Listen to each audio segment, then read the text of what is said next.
Hello everyone, I am Tacit and welcome to the Gems of War Campaign 8 Week 7, or sorry, Campaign 8 Week 9, Day 7. So today we're going to go over all the weekly spoilers for the week, and there's some pretty juicy ones. One of the most noteworthy ones is one you probably already saw in-game, and that is, we got a Vault event going around. So in 6 hours, 51 minutes, we have a Vault event. However, it seems like this Vault event might be week-long, so if we go over here, click over to this thing, which would be the first ever week-long Vault event, we can actually see this right over here.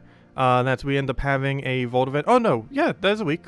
It's going from all the way from Monday to Sunday. Though, wouldn't it be Monday to Monday if it was going for a whole week? I think that still means it.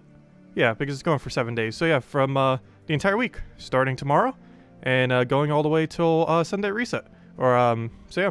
It should be either 6 days or 7 days. It's a little bit confusing that it says Sunday there. But I'm pretty sure that means the entire week, because all these other ones are marked with Sunday as well. I think it's just a time of day thingy. So, yeah, all week. So that's kind of interesting. That's going to be the first ever 7-day-long Vault event. Not sure how much grind we'll be able to do, because obviously we're not going to be like super grinding it literally every single day.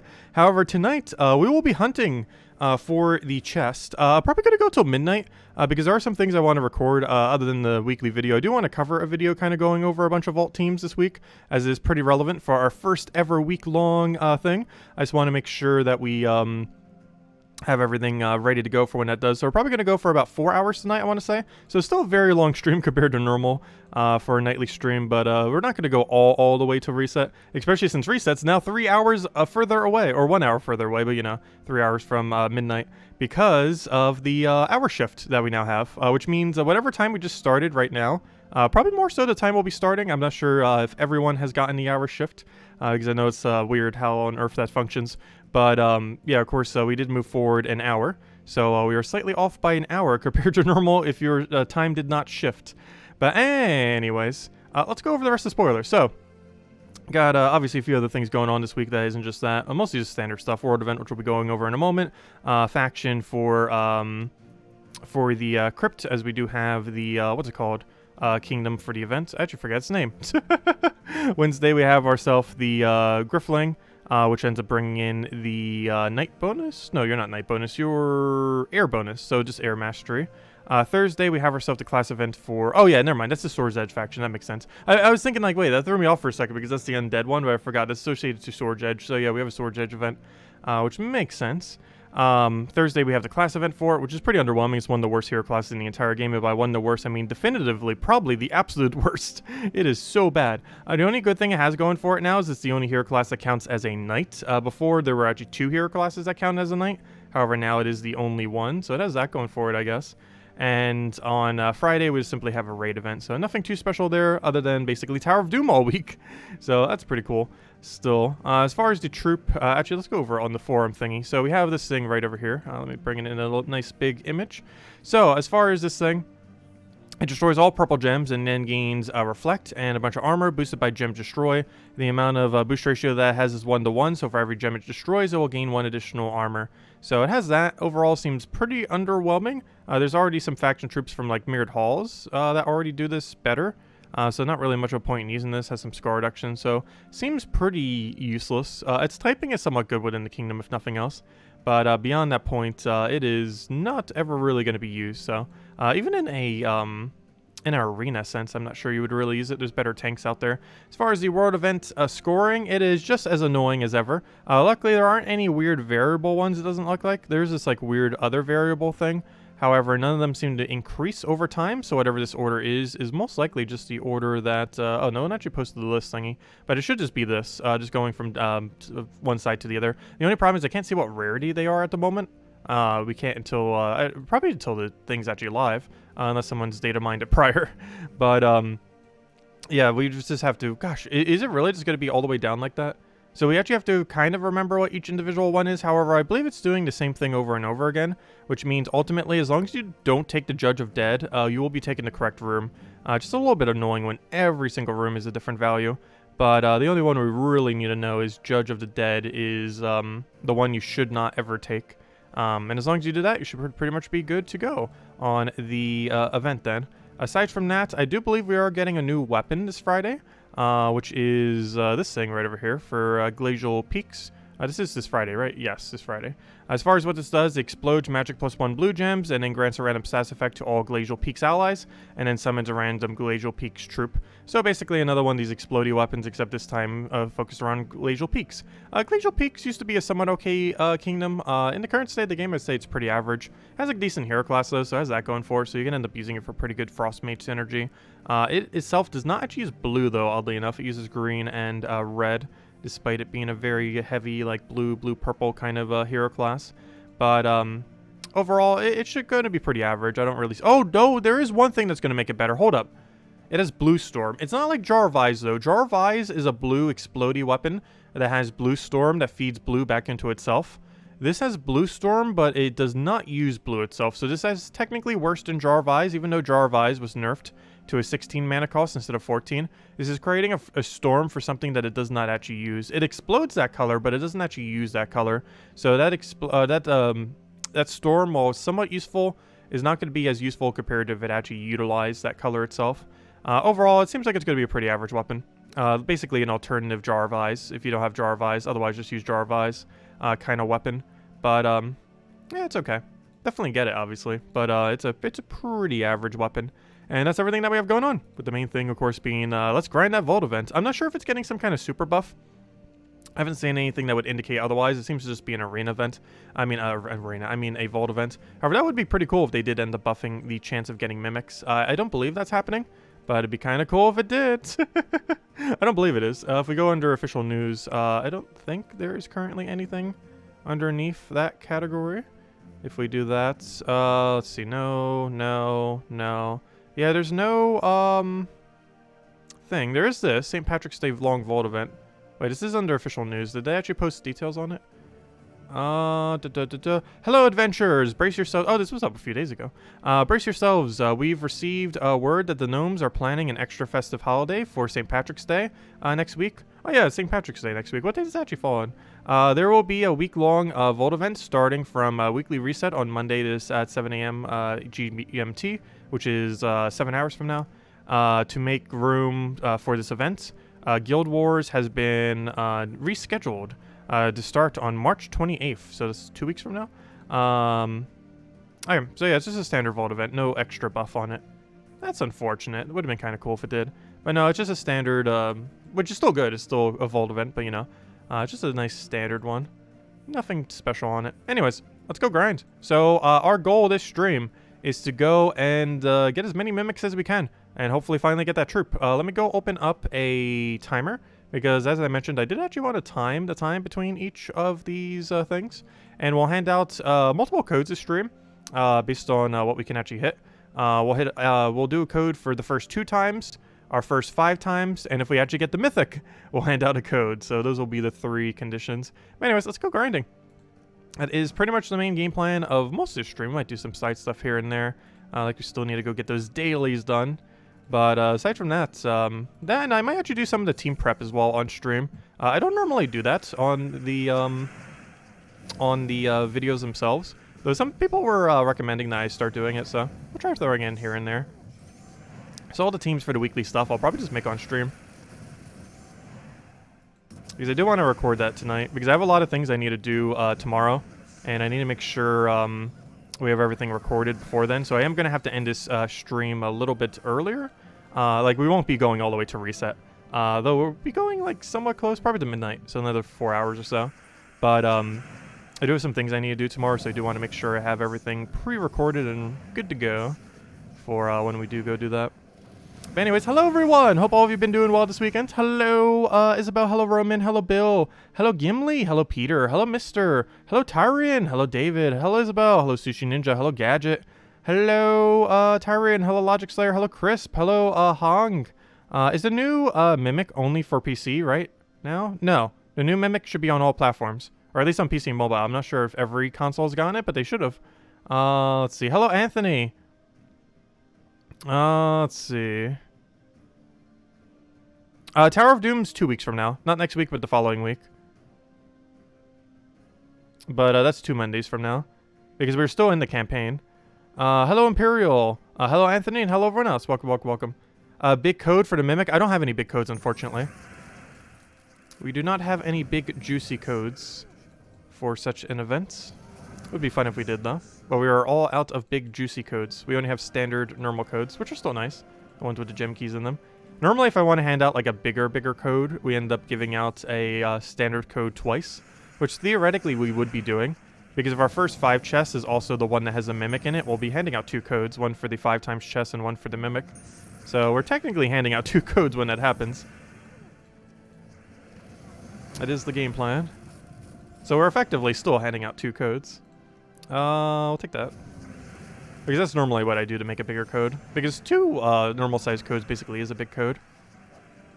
The big codes we normally get have 25 gems in them, but 2 gem keys is almost 25 gems. Not exactly the same, but pretty close.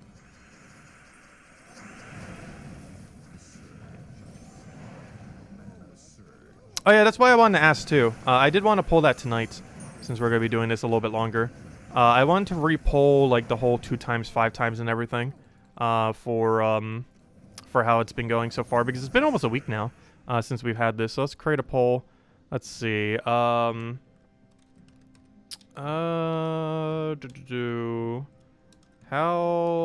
have you done on... I'm not sure how to word this. I don't think about this. How have you done on the Mimic hunts? Let's see. Have not tried / give up. Let's see. Found 2x. Found 5x. And found the Mimic Mythic. There we go. I think I typed that all correctly. We'll find out in a moment. But there you guys go. All the World Event troops are legendary. Wait, really? Do we already know what the typing is for next World Event? That'd be kind of weird if they're all legendary. What kind of typing could it possibly be that it'd be legends only? Because I haven't seen a restriction yet that has been rarity based.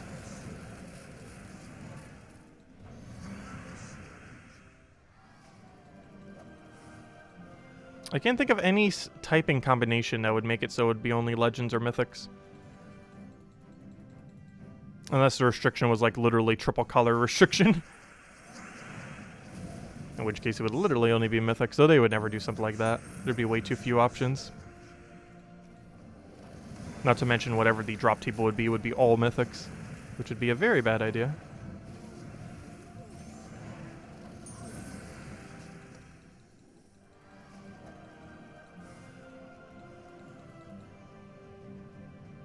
Oh, you mean the troops we fight? Oh, okay, that makes sense. I misunderstood what you were saying. Oh, speaking of, don't forget to finish Bounty Hunter if you haven't already. Today's the last day to get in Bounty Hunter, as well as any of the weekly stuff. Of course, we already finished out all that. But if you haven't yet, you still have 6.5 hours to go. So still plenty of time.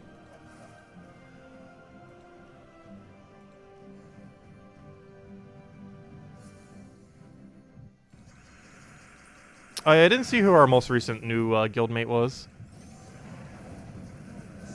I think Azala covered the recruiting on that, I'm not sure. Someone did. Because I probably only recruit like 1 out of 10 of the new people that actually get into my guild these days.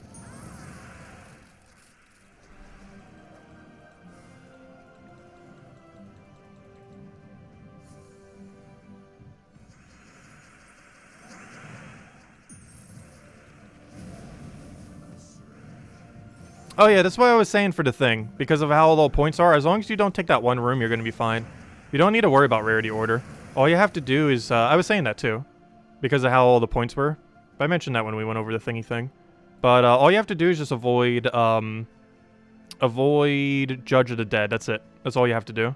Because as long as you don't avoid Judge of the Dead, they should cycle into the same battles over and over again. So eventually you're going to be stuck with just Judge of the Dead. So as long as all you do is don't take Judge of the Dead, you're taking the correct room. You don't need to worry about rarity order or anything like that. So to a degree, it's actually one of the easier weeks. Just don't take Judge of the Dead and you're taking the right room.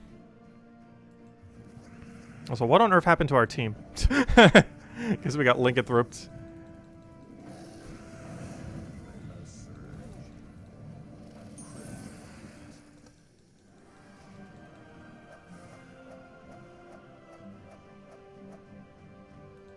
Oh, did I say Tower of Doom? I meant Vault Event. I'm not sure why I said Tower of Doom. Because Tower of Doom is the main only thing we have going on next week. Tower of Doom is next week. Or next week. As in the week after next week. Maybe that's why I accidentally said. I probably said it's like next week. When I meant to say next week. Or however you'd call that. It's in 8 days from now. Is the next Tower of Doom. But next week is Vault Week. Why would anyone keep hopping between guilds? I have no clue. Doesn't really even matter too much because there's no guild war this week. Like, that would be relevant if there was a guild war this week, but there's not. It got delayed to the 28th.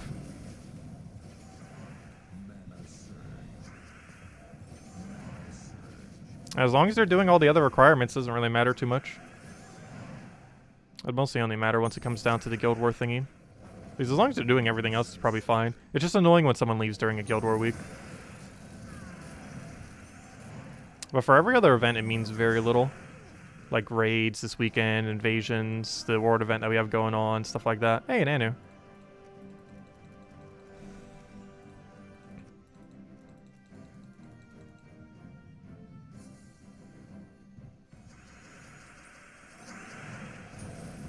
I was in a handful of guilds when I first started. I think I was in about 5 different guilds over the course of a year. And then I eventually just made my own guild. There was one guild I was in for quite a bit of time, though. I want to say almost a year? Maybe 9 months? I can't remember what it was called. It was, actually I do remember what it's called. I don't think it's on leaderboard anymore. I'm not sure I can even see it in Visible Sight. Let me see. I think it was Matchers. I'm not sure I can even see them in Visible Sight because they went down so much. They were at one point the #1 guild in the game. As well as top few. When they went a little bit lower. I ended up just kind of making my own guild. They're currently somewhere below 36th place. Or 36 or below. Because I did not see them. Unless they're above me now. But I could have sworn they went way down. Yeah, they went way down. Like 5, 6, I want to say 6 years ago. They were actually in first place, or top few. But now they are actually lower than the new guild I made. They were one of the first guilds in the game, though. Like, Matchers, I think was almost like pre-launch. It was like the mobile version, like before it launched on Steam. So they were like a few weeks ahead of some other people. Like, they were around for a while. And they eventually got super inactive. Like, even my guild's kind of, I wouldn't say like super casual, but you know, we're like a very active, but we just do like the minimum to get by kind of guild. I'm not sure if that's the way you would describe, but you know, it's kind of like how you would normally do any end game guild. You would just get all the events done, stuff like that, but we generally don't care to try hard the guild wars or anything like that. We kind of just simply do it.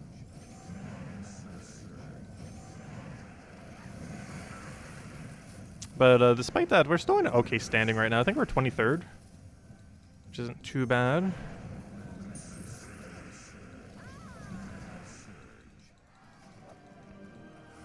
It's like a super active casual guild. Hey,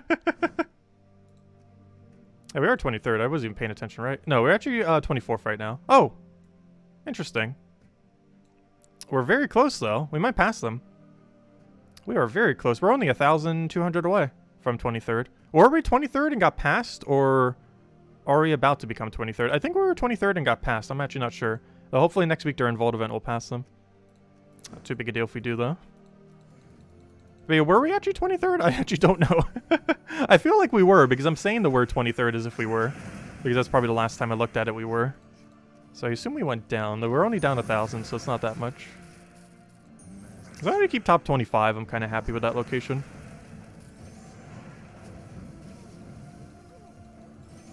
Oh, hello, Gustavo. Welcome, welcome. The easiest way to get a lot of trophies if you really want to get a bunch, though who knows, maybe we'll mess with that this week. We'll see. Is Phoenicia spam explore 5, 6, or 7, whatever you can one-shot. That might actually be an interesting combination to do this week. Normally I don't use Phoenicia build, however there is a reason why you might want to do Phoenicia build now. and that's because the new mimics. To cycle the new mimics, you'd want to be doing more of a higher explore level, but you don't necessarily, when you're doing a vault event, want to be doing explore 12. So if you do a nice in between of like explore 7 or explore, like explore 6, explore 7 with a quick kill Phoenicia, it wins about as quick as Rowan while having much better loot overall, which would also help quite a bit for not only trophies, but for the mimics, because you'd be cycling the mimics a bit more often. So even though I don't normally do that during a vault event, we might be this week. More so because of the mimic interaction than the need for trophies. However, it would also give us more trophies, which is kind of convenient. Theoretically double. Well, not exactly, but slightly more. It's double compared to Rowan, but it's like 50% higher compared to Dust Devil. And the reason for that is Dust Devil wins about 50% quicker, which is why it comes down to that.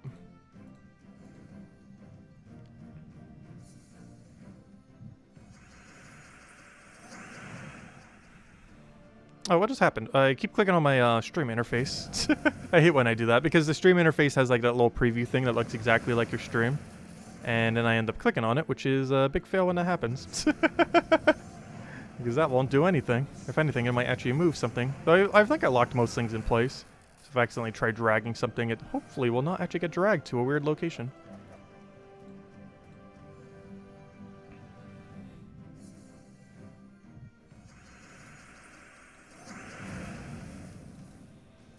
Let's see. Oh, also, I didn't really mention it, but we didn't have a stream earlier today. I was mostly catching up on sleep. That 1 hour shift really threw me off. I feel like that always happens, though. Like, when an hour gets set back, I don't mind as much, but when an hour gets set forward, I feel like my entire day, or almost my entire week, just gets, like, completely offset. I'm not sure what it is about it. Like, when it goes back an hour, it, like, generally doesn't affect me, but forward an hour is just so annoying. Also, how is it still even a thing? Wasn't the United States Congress considering, like, getting rid of it or something? And then probably never did because they never do anything?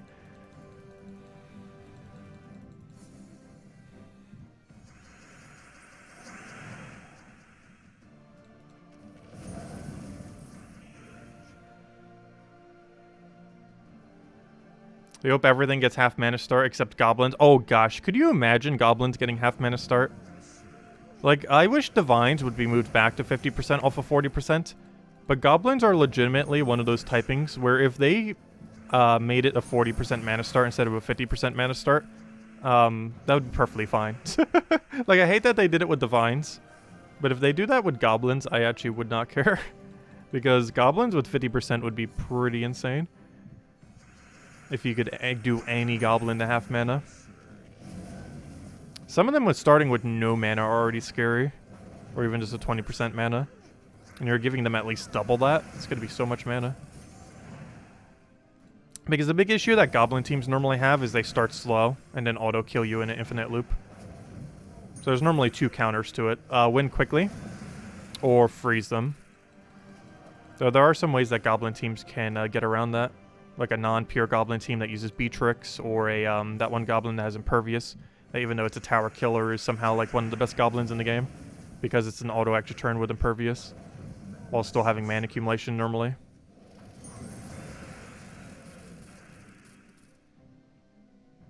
Can I give your opinion on the half mana start Fae troop? Is that coming up soon? 50% Fae definitely has some potential. I can't remember everything underneath Fae that's like super meta though. It's one of those typings where I always keep confusing it with other typings like elves and other stuff. Like, there's so many things under Fae that I think are elves or some other type. Let's see, 50% Fae. Ooh, Fairy Godmother, Mistralis. Those are some pretty big ones. Fairy Godmother with half mana start is basically a goblin with half mana start. That's interesting. Mistral is probably one of the more viable ones. There's not too many good mythics that would actually gain a benefit from it. Like, the main two are Fairy Godmother and Mistralis. But Mistralis is probably the biggest one. Though Mistralis isn't really used for its ability, more so for its final trait. Though when incorporated into a team like that, it could be good. Like if you're doing a 4x Fey team instead of the elemental route. Everything else doesn't really get much of a benefit. There's a Skull Spam Legend that could be a little scary. Queen Titania actually is kind of interesting with half mana. Though the problem is Yao Gui's not a mystic, so you wouldn't be able to do it that way. Rowan? Oh! Interesting.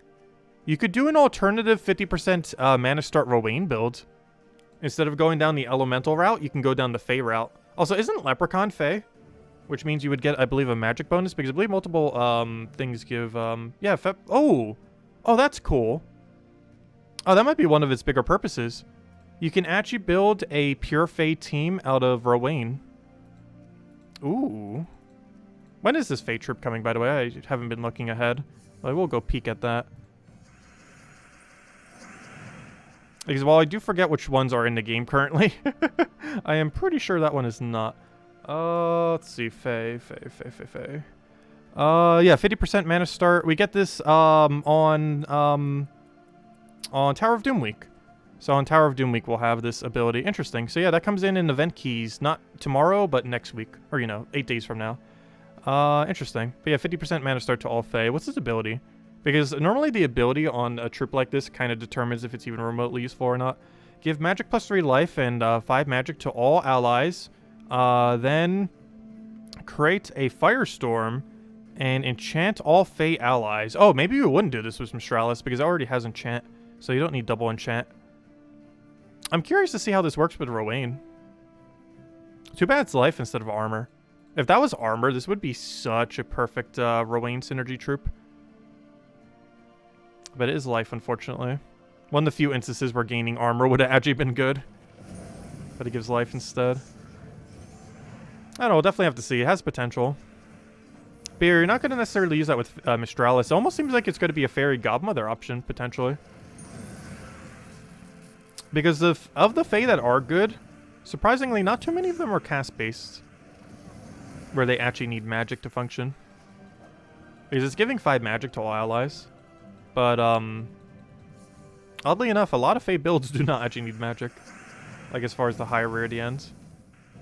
A lot of them depend on some other gimmick that normally isn't higher stats.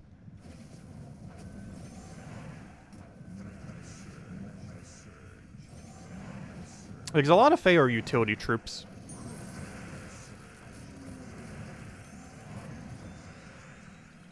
It's always cool to see another 50% added to the game, because it opens up a lot more options as far as we could end the building team-wise. I was like, hello Rick, hello Genki, hello Jan. Welcome, welcome, welcome. Is Puzzle Quest 3 any good, better than Gems of War? Is it better than Gems of War? No, not even close. Is it any good? In its current state, questionable. But, I don't know. I want Puzzle Quest 3 to be good. Its current state is definitely a bit underwhelming. I have had a lot of fun with it. I probably have over 1,000 hours in the game. But it has gotten very stale to me after a year. It has just completely ran out of content for me personally.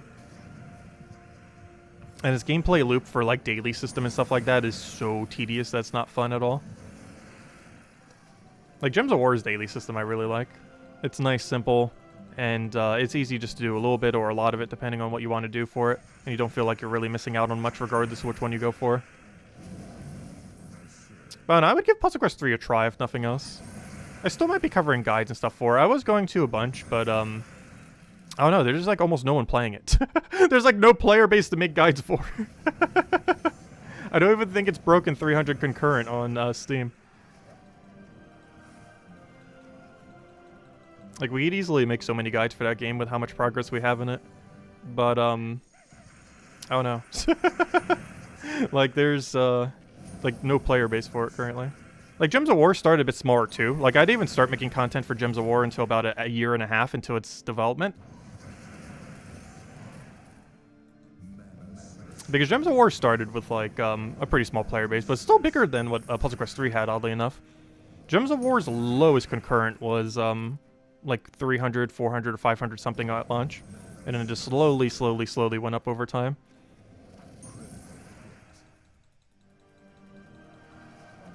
Actually, what is Puzzle Quest 3's? I have never actually checked it on the little chart thingy.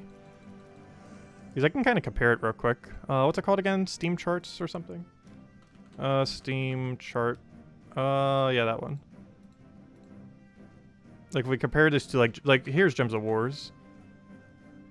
Gems of War, it started at 400-ish with 791 peak. And then eventually, once it hit 1,000, it never went under 1,000 again, 6 years ago. And then perpetually has been at 1,000 plus. And kind of has been going up and down all over the place since then. But has never been under 1,000 since then. And then you compare that to, let's say, Puzzle Quest 3. Though this probably won't have too much data because it's so recent. But if we type in Puzzle Quest 3, this one, let's see. Its all-time peak didn't even get 300. It's at 197. 24-hour was 132. And currently playing 19 minutes ago, pretty much when we started this stream, was 88. Which means we almost have more people in this stream right now than total people playing Puzzle Quest 3 on Steam. Which is one of the main reasons why I can't really be making guides for it overall. Like, our stream right now almost has a higher viewer rate than the entire player base of Puzzle Quest 3. This is, of course, only on Steam, and it doesn't count, obviously does not count, mobile. But, yeah, our stream is almost beating its total number of players right now. Which is one of the main reasons why I haven't really covered guides for it. Which is unfortunate. Let's see. We'll take that over. Because I was really hoping the game would be good. I still believe it will with enough development. It's just not there yet.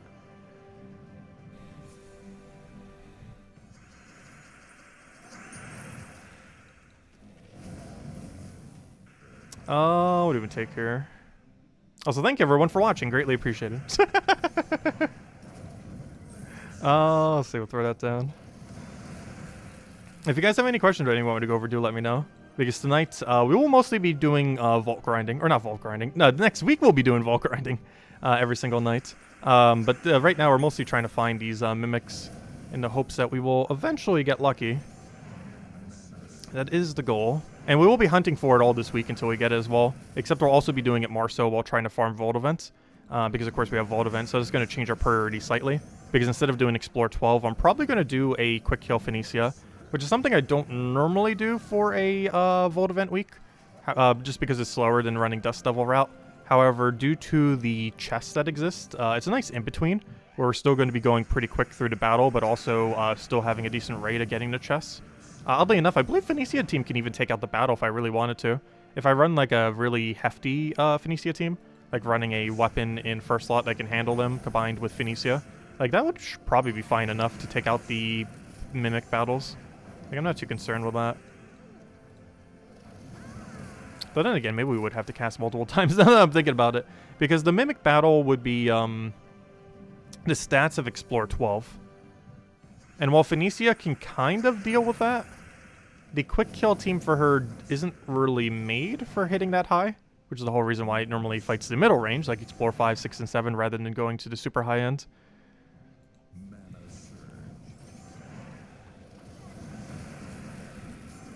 Queen Titania? What about Queen Titania? But yeah, she's going to be really good for 50% mana start, if that's what you're referring to. The Fae 50% mana start. Honestly, that's probably one of the main reasons I would use her, or use the 50% mana start troop, is to try to build around Queen Titania. Queen Titania is so good. I feel like I don't use it too often, though I do show teams with it, normally with Yagway Queen Titania and other similar things. But Queen Titania is basically what Queen Mab was when she was good. Like, it basically took everything that Queen Mab has when she was at her peak and just made it so it perpetually stays that way. Because Queen Mab fell off quite a bit because they nerfed Mana Burn, they nerfed Freeze, or not necessarily nerfed Freeze, but you know, her specifically having Freeze was nerfed due to other options having better freezes. So she kind of became irrelevant. Though Queen Titania, despite the fact that I don't use her too often, has actually not gotten any less relevant than she was when she was released multiple years ago. She's still really strong. Does she not even have a natural 50% mana start now that I think about it? That'd actually be kind of cool if she finally has one. Because what are her two typing? She's Fae and what, Mystic? And I don't think Mystics have half mana start, I don't believe. So that does mean that would be her first half mana start capability then. The only problem is Yagway is not under that same category, which would have been such a nice combo. But yeah, Queen Titania is what, Fae Mystic? Queen Titania. Yeah, that's what I thought. Fae Mystic. Yeah, and Mystics don't have... Neither of these have half mana start right now. Unless I'm forgetting one on a Mystic, but I'm pretty sure Mystic does not have a 50% mana start. But Fae is about to, 2 Mondays from now. Not tomorrow, but next week's Monday. But yeah, that'll be interesting. I'm pretty sure you could just run double Queen Titania as well. Get double Fairy Fire. She's still one of the better, if not the best Fairy Fire option in the game. Well, maybe not the absolute best, but its ability relative to the fact of how easily it places Fairy Fire makes it basically the best Fairy Fire option in the game. Even though there are things that place Fairy Fire better than her, her combination of ability combined with the fact that she can do Fairy Fire so easily normally makes her the most realistic Fairy Fire option if you're really looking for one. So double her, the new troop that's coming out 2 Mondays from now, combined with like one other option, maybe Hero, or something similar. Actually, what is the Fae Hero class? Is it Queen Mab? It might be Queen Mab. I mean, not Queen Mab, I mean Frost Mage, I mean. I can't remember which one of them is Fae, because I always keep confusing Fae and Elf.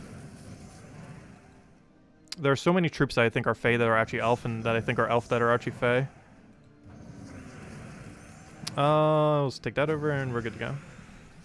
But isn't it Frost Mage? I'm pretty sure it's Frost Mage, which is a perfectly fine hero class. That would also be kind of funny, because it would have came full circle. Because way back when, Queen Titania with Queen Mab was actually a useful combo. And what's kind of funny is if Frost Mage hero class is Fae, that might actually be a thing now. Aren't you Fae? Yeah, it would be. So that's kind of funny. Instead of using Queen Mab, you would now use Frost Mage hero class in place of it. So you'd have a Queen Titania Frost Mage team. That's kind of funny. Because around when Queen Titania came out, it was viable to run... you wouldn't do it in the current state of the game. But it was viable to run Queen Mab with Queen Titania. But now you're going to run Frost Mage with Queen Titania 2 Mondays from now, which is pretty cool. We'll definitely be messing around with it a bunch. Though this Monday night, we'll probably be messing around with the new Mythic mostly. We covered a video on it yesterday. But aside from farming Vault Event, we'll be messing with the new Goblin Mythic, which is actually pretty fun to use. If you have bought the pass, definitely make sure to finish through it because it is a very fun Mythic. I'm not sure how viable it's going to be. It's pretty hit or miss, pretty inconsistent.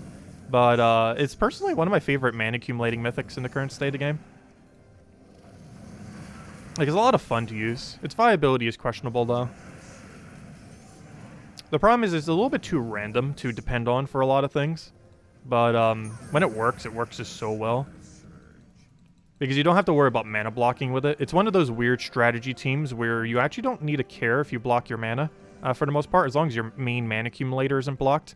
Because when you take a Wish Gem, it fills your mana to full, so it doesn't matter if their mana pool is 5, 10, 23. It'll get all their mana instantly, which is pretty solid. Alright, we'll throw that down. Get our Destroy over there. Second Fireblade hero class with half mana start. Wait, Hierophant? The troop will buff Hierophant. Second Fireblade hero class with half mana start.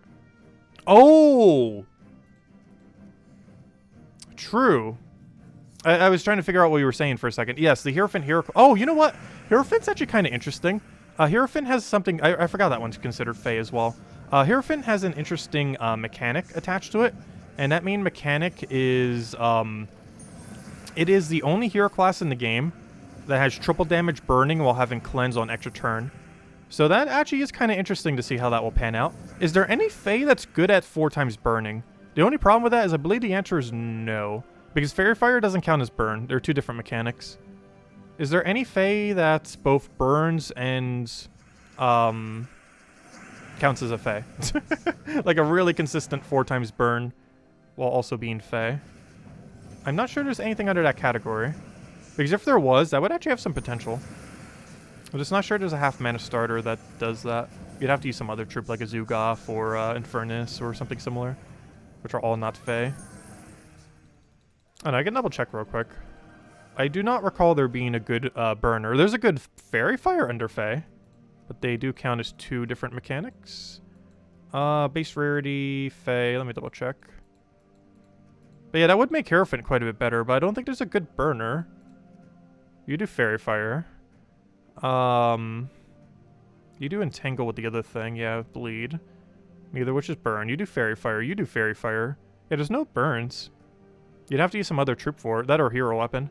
Because I'm not seeing any burns here. A lot of status effects, but they're mostly Fairy Fire, which does not count as burn, or other mechanics. Yeah, I don't see a good burner. That's the only problem with trying to run it with Hierophant. But yeah, Hierophant does count as Fae. Which means you can half mana start it while having the really useful Cleanse. It has Cleanse with triple damage burning, which is the main reason why it's normally used. And to give it half mana start can lead to some decent situations. It's just you would have to depend on your weapon for burn if you're going pure Fae with it, which isn't the greatest of options.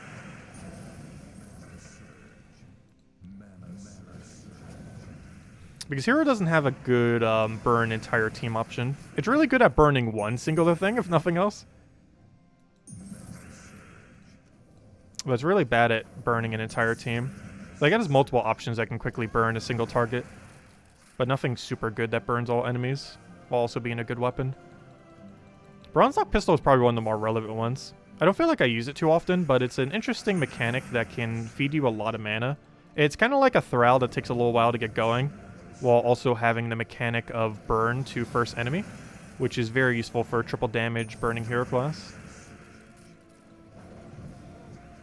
Flamer also has this mechanic, though it's a lot slower at burning, if your main goal is to burn, which is why Zugof's here to burn. But it does have a singular burn on it. But normally if you're using a weapon for it, it's like Bronze-Lock Pistol or something similar.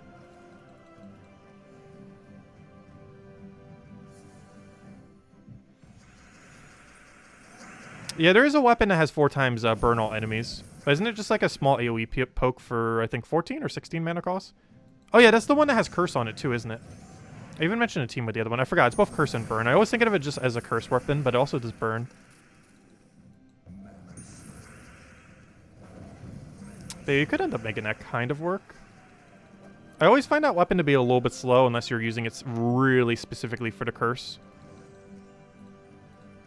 The one nice thing about having both Curse and Burn is the Burn's not going to go off anytime soon, because the Curse makes it so the status effect stays on for a longer period of time, meaning that one single cast of it is likely enough for the rest of the battle, as long as you don't get super unlucky.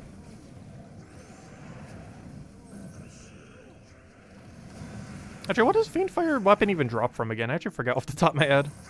That's not a faction weapon. Isn't it from 250 wins on one of the hero classes? Because that would make it a very cheap weapon then if it was. I'm trying to think what hero class would have gotten that. Was it was it Diabolist? It might be Diabolist because the reason I'm forgetting it is it was one of the last hero classes ever added to the game. It was the third to last. Second to last before we got that Elementalist. But yeah, I believe it was the Diabolist, which is why I keep forgetting about it existing. Sometimes, yeah, Fiendfire 250. There it is, yeah. It was the third to last hero class added to the game. Second to last was Monk, and for the longest time it was the last. And the absolute last was Elementalist, which came in through Nexus a couple months ago. But yeah, that's why I always keep forgetting about it sometimes. I remember about it for teams, but I always sometimes forget like where it originated from. It's from that one somewhat recent hero class. And by somewhat recent, I mean like a year and a half ago. Actually, was that like 2 years ago? I can't remember. But it is one of the more recent ones, which is why I forget about it. It's kind of weird because the longer something's been in the game, the more I'm aware of it. Because as the game keeps getting more and more bloated with stuff, a lot of the newer ones, if it's not like super relevant immediately, I tend to keep forgetting about it some. Just because there just becomes increasingly more stuff in the game. Like, it wasn't that bad when there was like less than 500, or, you know, like when there's like 100 troops, 200, 3, 4, 5, 600. But now that we're almost at 1,100, starting to forget some things here and there. And that's not even counting total weapons or anything either. Actually, counting weapons, I think we're at 1,500 or something. Some kind of big number. Which reminds me, when are we getting a Bright Forest event? I'm still missing that one weapon I accidentally forgot to get during Christmas. Do we actually know when it's coming? Let me double check. We might actually know. So if you ever want to know when a weapon's coming that you're missing, for example, I'm missing Eternal Blade because I forgot to get it while I was on vacation in New Jersey. I forgot to get it that one weekend. It was one of the raids or invasion weapons. I just forgot to pick it up. But you could just check what its name is, Silverglade. Then go to Terran's World and check under... you would go to Terran's World, which is the main menu. You go to terransworld.com, and then you click on troops, and then you control find the kingdom you're looking for. So if I type in... Oh, wait. That's next week. Or not tomorrow, but... Oh, cool. Oh, there it is. Found it. But what would you do if it wasn't right there? Is you would type in whatever kingdom you're looking for. So right now, oh no, it was Silverglade, not Bright Forest. What am I saying? Never mind, Silverglade. Oh gosh, typing, please work. Silverglade, there we go. So we can currently see Silverglade has troop art. So it's coming at some point. Okay, well, there we go. We have an official date now. Oh no, this is a Friday thing though. Never mind. That's not a natural thingy. That's probably a bounty hunter troop. So this one will likely be the one. So we don't have an official date yet. But we do know it's coming at some point because there's troop art and everything here. So we could assume, based on how much content is here that isn't loaded in. First, we could take what the time is of the furthest we could see. So we can currently see to June, it looks like. So with that info, we now know that probably late summer is when we'll be able to go and finally get this weapon then. Interesting. Okay, there we go. Yeah, you just kind of look it up based on that. But I'm not sure why I keep thinking it's Bright Forest, but yeah, Silverglade. So we still got a ways to go then. It's likely late summer. We know it's coming somewhat soon because there's a troop already there for it.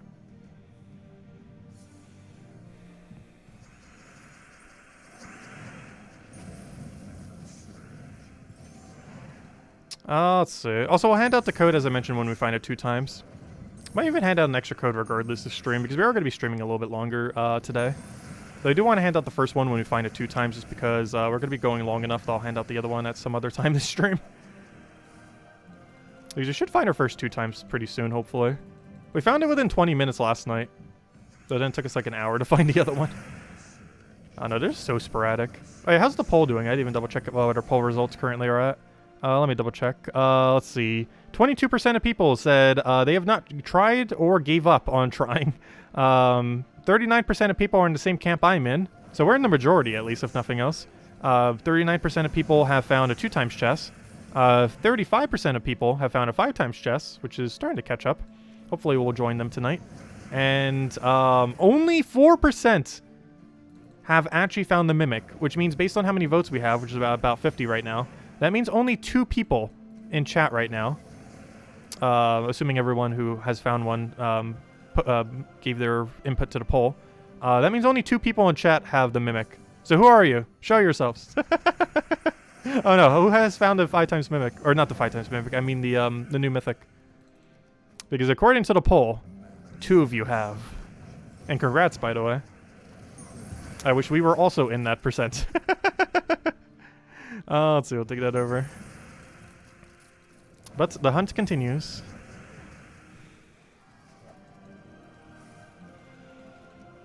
Oh, I didn't get anything there.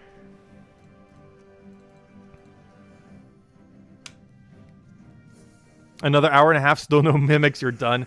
Yeah, I think the longest it has taken me to get a mimic was 1 hour and 40 minutes. Though some people were saying it was taking them like 3 hours to find one mimic. Which is kind of scary. I've never been that unlucky yet. Hour and 40, like 3 minutes or something, what I think was our highest. Although we're getting up there right now. We're 40 minutes in with 0. We're going to be going for at least another 3 hours tonight, though. I'm probably going to midnight, I would say, tonight. Because I do want to end this a little bit earlier. At least a grind, if nothing else. So I can go make the teams for the 2 videos I want to go record. Because everything I want to go do for tomorrow, video upload-wise, I want to do tonight before I go to bed. Because I have several things I need to go do tomorrow. And if I don't get the videos recorded tonight, it might get delayed all the way to Tuesday. So I want to make sure they're up tonight. Just to make sure we get them up in a timely manner.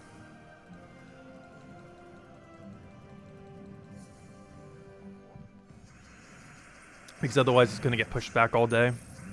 And then by the time we can actually get around to them, it's almost going to be stream time.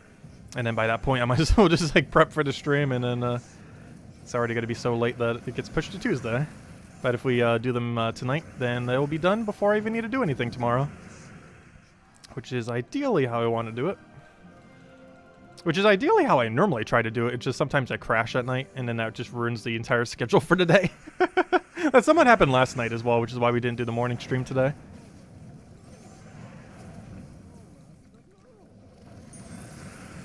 Also, we will be streaming some other side games soon. I've been kind of doing that one Pokemon game a lot recently. Mostly because I wanted to fully complete it. And we're pretty close to doing so. Still trying to think of what game we'll do next, though. A lot of people were suggesting triangle strategy, and it was definitely one I wanted to get around to. I didn't play it for when it launched, but I am considering to go try it out. The only problem with it, isn't it also Nintendo exclusive? I want to kind of do a non-Nintendo exclusive next, possibly. Because this Friday, I'm probably also doing the Mario Kart thingy. Because that thing's getting DLC this Friday. I still haven't even bothered buying it yet. I should probably go do that. I don't think there's a pre-order bonus, though. But I'd be getting it regardless.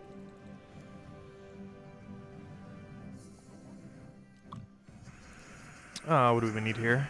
Throw that down. Get our Flamer in there.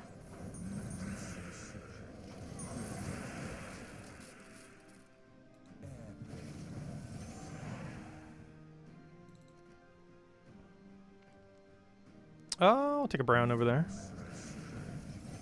You had a 2 times a chest mimic and went to the mimic mythic fight. After the fight, sadly, no copy of him. Oh, yeah, that's going to be unfortunate. I have a feeling that's going to happen to us the first time we find it. I'm pretty sure the odds are a higher chance that you're not going to find it compared to finding it. I still hope it happens, though.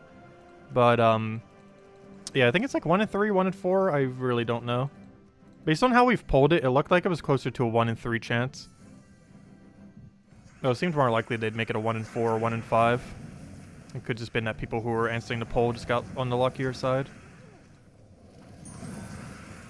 It's hard to tell because you would need a lot of data for that. It definitely seems like the chests are set up as a double 10% though. Kind of like how Vault Key to Epic Vault Keys are. Where it's a double 10% check. Well, in the case of Vault Keys, Epic Vault Keys is a single 10% check. I'm pretty sure it's a double for if you get a Mimic and then if you get a 5 times Mimic. Like every single time you click on that chest, there's about a 10% chance it'll be a 2 times.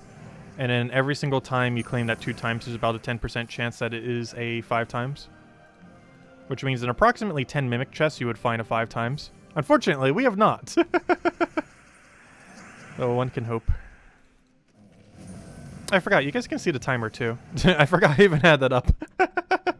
I just now noticed, even though we've had it up for 44 minutes now, that you guys can also see the timer. Which is kind of the point of the timer as well. I forgot I have it auto set up to do such a thing.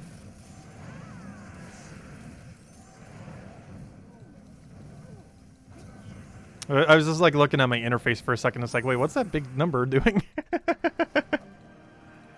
Which is kind of funny because I keep looking at the smaller one. It just looks... I think the reason it caught me off guard is the one I'm looking at is so much smaller than the one that you guys see. Because I have it bigger than its default size. Because default size is pretty small for the timer that you guys see on screen right now. So I made it bigger. But it looks so much bigger than the one I'm looking at that it just threw me off.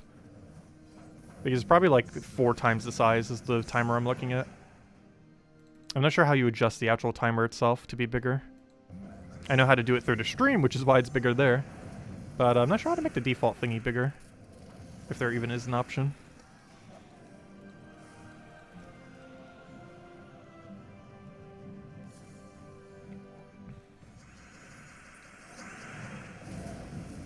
You got a 5 times Mimic and still haven't gotten the Mythic Troop? Wait, you've gotten 5 of them? Wow. That's a lot of them. That's both very lucky and unlucky. How long have you been grinding? That's a lot of 5 times. I haven't heard anyone over a few yet. I'm pretty sure there are plenty. You just have to grind enough. Or get enough luck. Because we had 11 chances to have gotten 5. Though none of them were.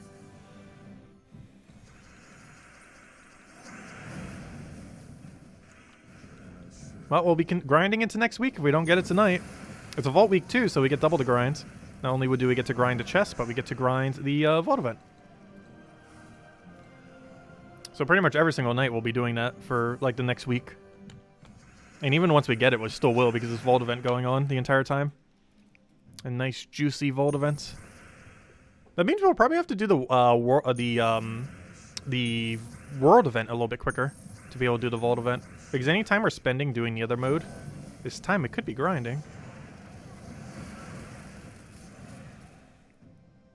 The only other issue with that too is it's the final week of the campaign, so that means during that time we have to go do all those tasks. Hopefully it doesn't take too long though. Normally it took us an hour to do this week's one. Though it is the final week of it, so normally it has some tasks that take forever. So I have a feeling it's going to take closer to an hour and a half or 2 hours tomorrow night. Because some of the ones that can appear on the end, especially when you reroll, take a very long amount of time. Like do like 5 explorers on difficulty like 100 plus. Do like 3 factions at like a high level. Other stuff like that. Sometimes it gives you like those 3-day long things that you have to definitely re-roll. Like when it tells you to do your adventure board 3 days in a row or something similar. Which are pretty much just like auto re-rolls.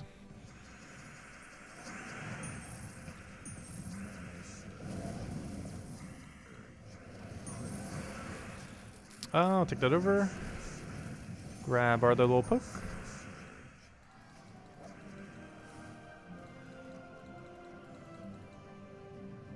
Oh, sorry, Tyrant. I didn't see your thing. I'm really bad at keeping up with chat. I am getting my new glasses soon, though.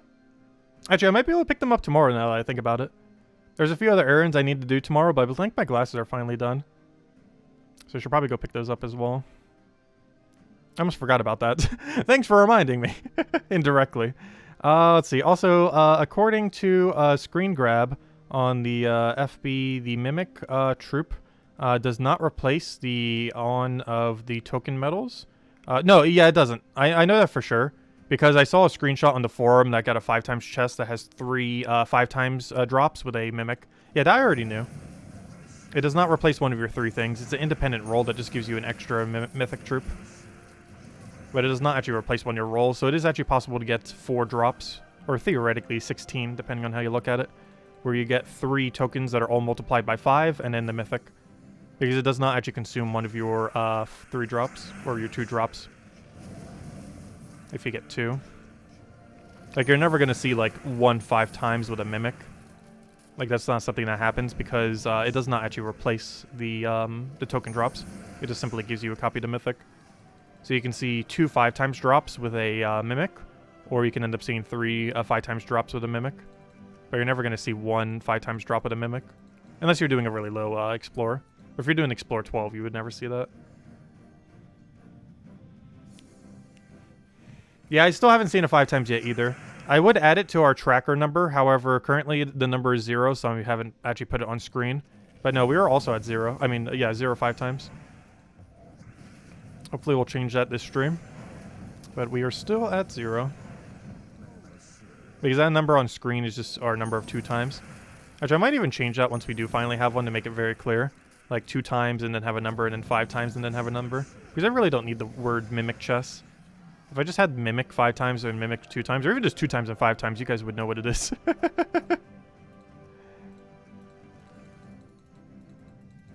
It's pretty self-explanatory for the most part. But I'll change it once we finally have a 5x chess. For now, let's leave it as is.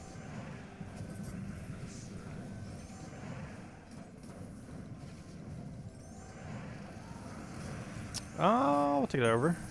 Grab our other poke. Please don't take it. Oh, good. He has multiple options. You can't take them all. You put a 5x tracker number with a angry emoji face. No. I don't ever get angry. For the most part. It's like an emotion I almost like never feel. Because there's so few circumstances where I would ever actually feel it. And even if I do to like any degree, I normally have enough self-control to not really do anything with it. Let's see, we'll take that over.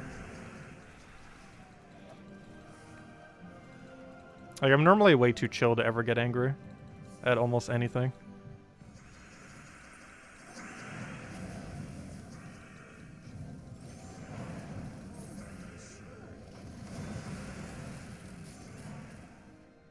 What do I even take here? We'll take that and try for a skull over there.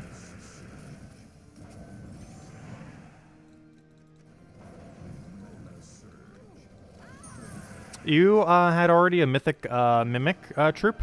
Got a 10 times medal, but only rare ones, unless rare ones. Well, you did get a Mimic, the Mythic though. That's still pretty nice. Because, yeah, we'll still be grinding for these even after we already have the Mythic. Like, once we get the Mythic, that doesn't mean we're gonna, like, completely stop doing Explore, obviously. Like, we're still gonna keep doing Explore into the future. It's just our main goal is to try to finally get one already.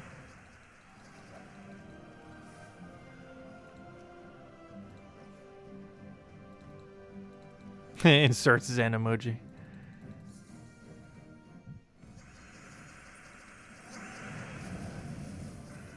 It was kind of funny because one of the times I was in Toronto, we actually had to stay at like this monk kind of like house thing. I'm not sure how they exactly describe it. I believe they were a Buddhist, I believe, but the house was like still like kind of set up for it. Like it was owned by someone else by that point, the person who I was working for the green energy company, but it was like previously owned by a Buddhist and still had like all the things there. So it had like all these like meditation areas and stuff like that. This is a really interesting layout house. Like it still had like a kitchen that looked like a completely normal kitchen, but then like the rest of the house was like set up for meditation. It's kind of interesting. I'll throw that down.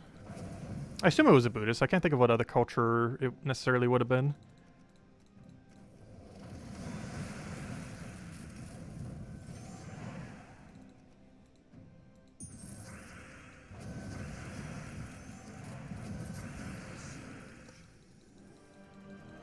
I find it kind of interesting too because I find Toronto, like the area of Toronto, to be a lot more diverse than a lot of areas in America, like culturally anyways. Or at least where I currently live. Like where I live in South Carolina, like there's almost like no diversity here. There's very little diversity. But I'm pretty sure there are quite a few cities in United States that have super high diversity. And Toronto is just one in Canada that also is like that.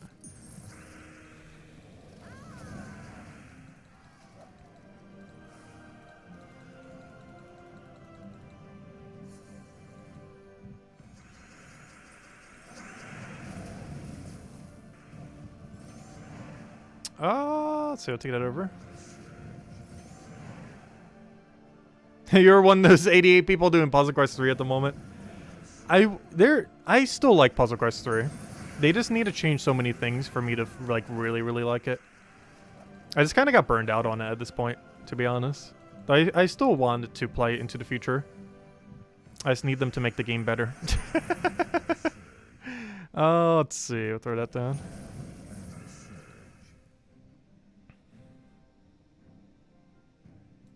Yeah, I'm pretty sure the mobile player base for that game's not that bad. Like, there's probably a lot more people playing on mobile, I would assume. Because it's set up a lot more like a mobile game.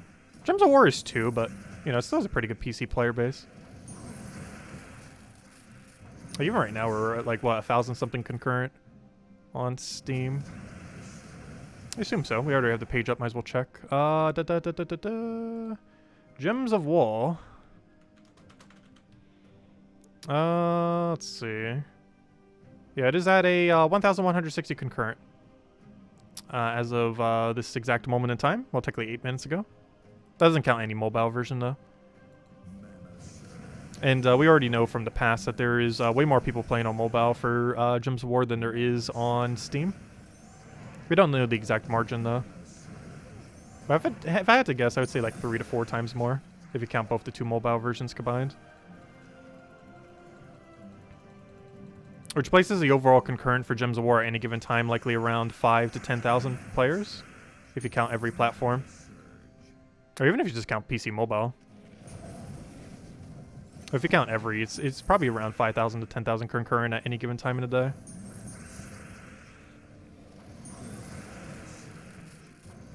There's never one area you could go to see that number, though. Because you have to factor in every platform.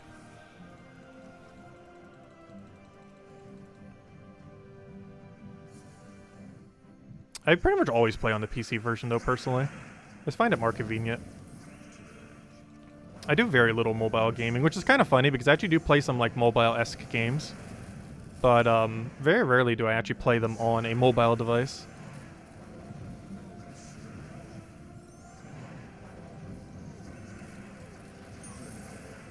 What's up with my luck? Is it on vacation? I don't know. I don't know. We don't normally have. Oh, there's our luck. Found it. I found our erosion.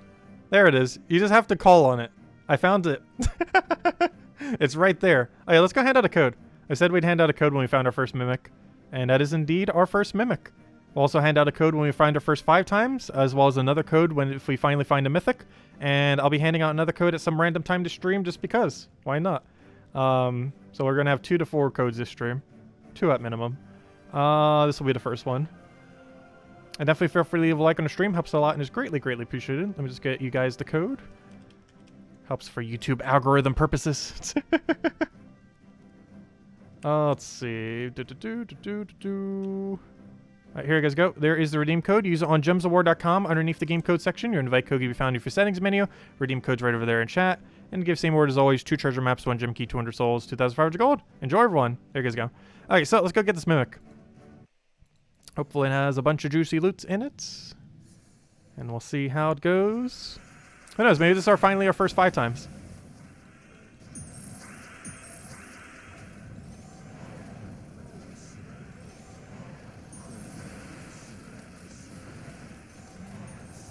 Come on, first 5 times. Oh, you should probably reset the timer. 5 times? No, still no 5 times. And that's not even a good chest. But there we go. It took us about an hour to find our first one. Hey, we got 222. Well, that makes sense. If it's 3 different ones, obviously it's going to be 222 off a 2 times multiplier. But there we go. All right, well, 1 down. Let's keep going. Took us about an hour to find 1. See, they're not as bad as cursed gnomes. If it was a cursed gnome, we'd go an entire week without finding one. Because you do realize the entire time we've been grinding for this, since version 6.2 has released, I have found 0 total cursed gnomes. We have found a grand total of 0 cursed gnomes in the entire duration of us finding 12 mimics. Oh yeah, that reminds me, I haven't actually updated the mimic. So they're definitely not as bad as cursed gnomes. Cursed gnomes are at minimum 12 times worse. There we go. Like, we even have full sets of verses done. Like, we've gotten like 2 or 3 paloozas. Like, full sets of paloozas. I think closer to 2. During all this grinding. Get 0 cursed gnomes. They exist, supposedly. Let's do this elusive 5 times chest. Now, that 5 times chest is like a cursed gnome. But 2 times chest, not so much. Those are a bit more common. Honestly, with how it's scaled, it almost feels like a 2 times chest is like a verse gnome, whereas a 5 times chest is a cursed gnome. Like, that's where the rates feel like they are. Though the rates for those 2 are like substantially higher during a vault. However, we don't currently know if, and it likely will not be the case, but we don't currently know if it'll be easier to find these mimics during a vault event. I assume the answer is no. However, this is the first ever vault event we've had prior to, or, you know, since this patch. I assume they would have mentioned it in the post on the forum, and the post on the forum made absolutely no mention of such a thing. So, I don't know. We'll have to see.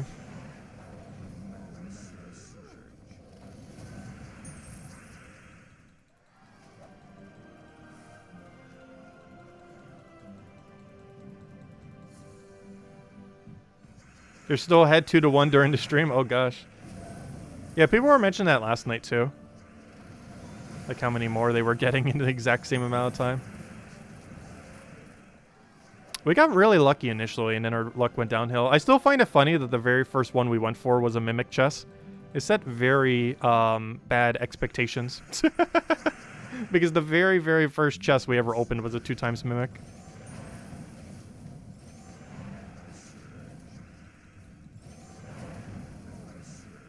Would have been even funnier if the very first one was a 5 times mimic. Now that would have been true luck. Imagine if, like, you just start up the game since the patch. You play 1 explore. You go to a 2 times. You then get a 5 times. You then go straight to the mythic. Also, has anyone gotten 2 times in a row? I still haven't had that happen yet either. I think my closest interval was like 20 minutes between 2 times chests. So it was like 4 or 5 chests in between.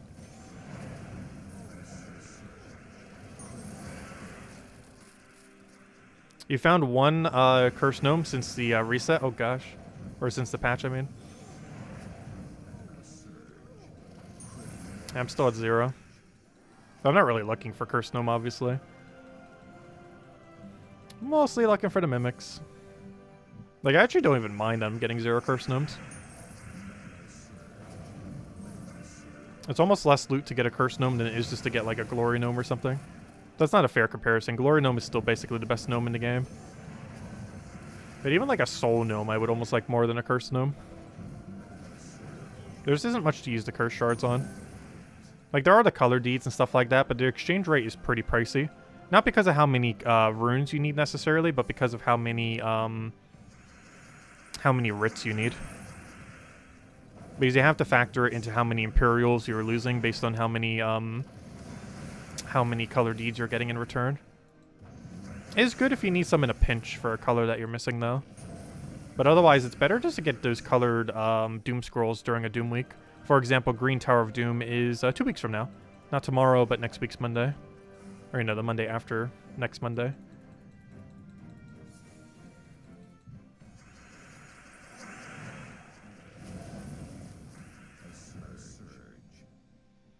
Yeah, I still need to find more verse 2. It's the one we had the least of.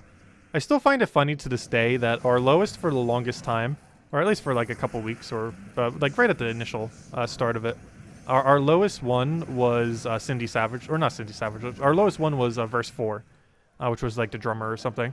And for a while, it remained our lowest. Though right now, at this exact moment in time, I now have more verse 4 than any other verse out of any of them, which is really weird. Because I haven't seen any of them do like a full 180 like that. Verse 2 almost did 1 week because we were getting really lucky on verse 2s compared to the other ones. And it almost made a comeback. But as it currently stands, verse 2 is still my lowest, unfortunately. By quite a margin too. I think there's like a 70 gap between my absolute lowest and my absolute highest. But some people's gaps are probably over 100. And by gaps, I mean the distance, not the actual Nomopalooza. I probably shouldn't use that term to mean a distance. Because normally gap in that context means Nomopalooza. Which I actually never call Nomopalooza a gap. If I'm abbreviating it maybe for some kind of title thing I would. But I generally never call Nomopalooza gap. Like ever. Always just refer to as Nomopalooza. Because gap's just kind of confusing because it sounds like an actual word. Or, you know, gap as in a distance between two things.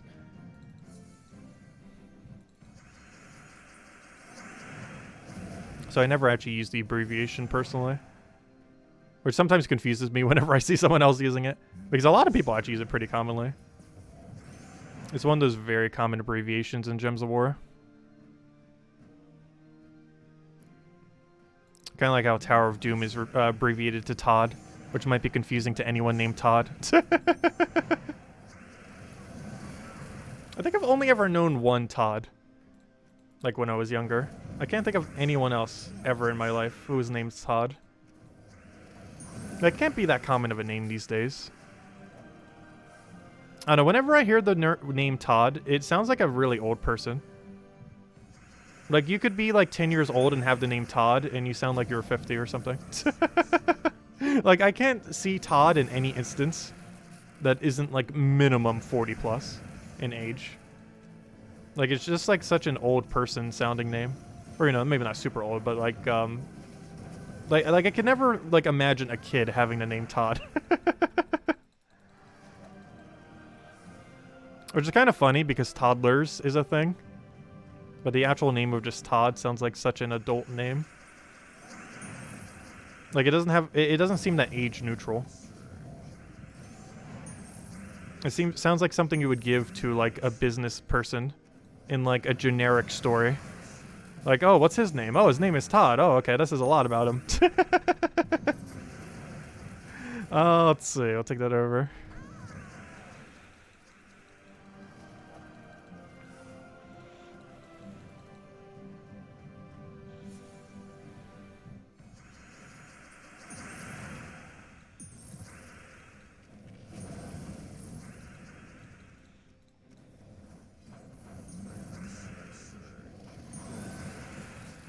I'll throw that down.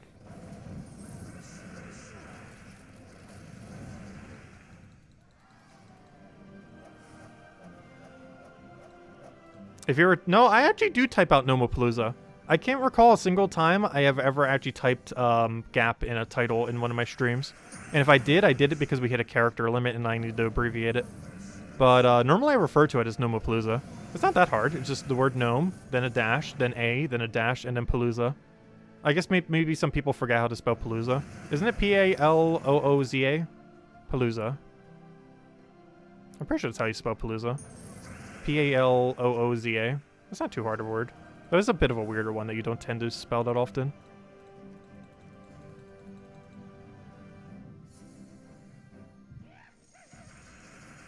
You'll forever remember the Todd rant.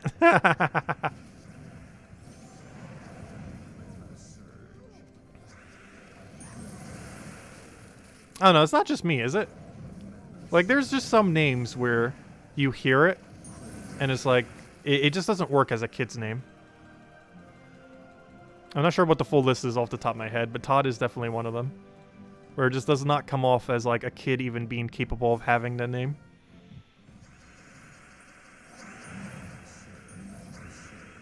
Because there's definitely names, like, overly used in stories that kind of, like, give, like, some kind of general background of what the character might be like. And that just always seems like one of those kind of names. Like, you would never make a story and have a 5-year-old kid called Todd. Like, there's almost no story in existence where if you could choose any name in existence, that would actually happen. Let's see, we'll take that over.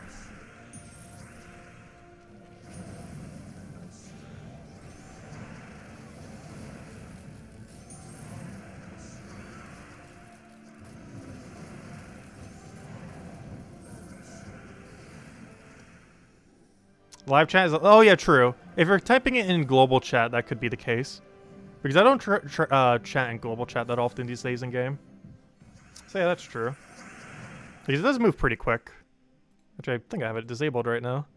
Yeah, Global 1 does normally move pretty quick. Especially if a bunch of people are recruiting, because then you have the big recruiting posts with everyone else still chatting. Yeah, a lot of shorter messages. Yeah, I guess if you're typing out on phone too, it'd also be a little bit harder to do. Also, where's everyone chatting? I go here to see people chatting and no one's chatting. Guess everyone's waiting for the patch. Though that chat would move like a mile a minute, like at the reset timer. Because everyone would be on for the reset time. Well, not everyone, but you know.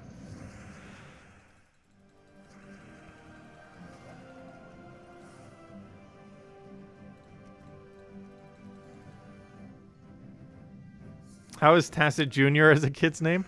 I don't know anyone ever with the name Tacit. It's not that common in America to have the name Tacit. Like, it is actually, like, a name. But, very, very few people have it. It's also not my actual name. Just a name we go by. Though, oddly enough, I do use it more than my actual name these days.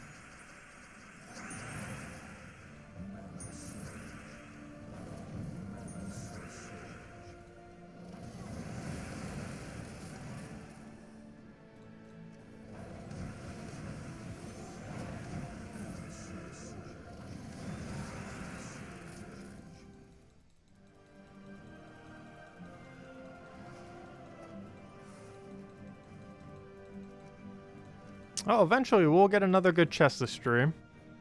It's only a matter of time. Also, I did bring snacks if I get hungry. Though we're probably only going to midnight, so probably another 2.5 hours. So it's still going to be around for a while. Only midnight, that's still a while. It's going to be like a 4-hour total stream, probably. Because I do want to end it a little bit earlier so we can get everything ready for recording, as well as recording stuff for tomorrow. Technically, I could record all the teams for Explore early. Because that doesn't have to wait till reset. I'm probably posting the weekly video first, though. But I might record them in inverse order.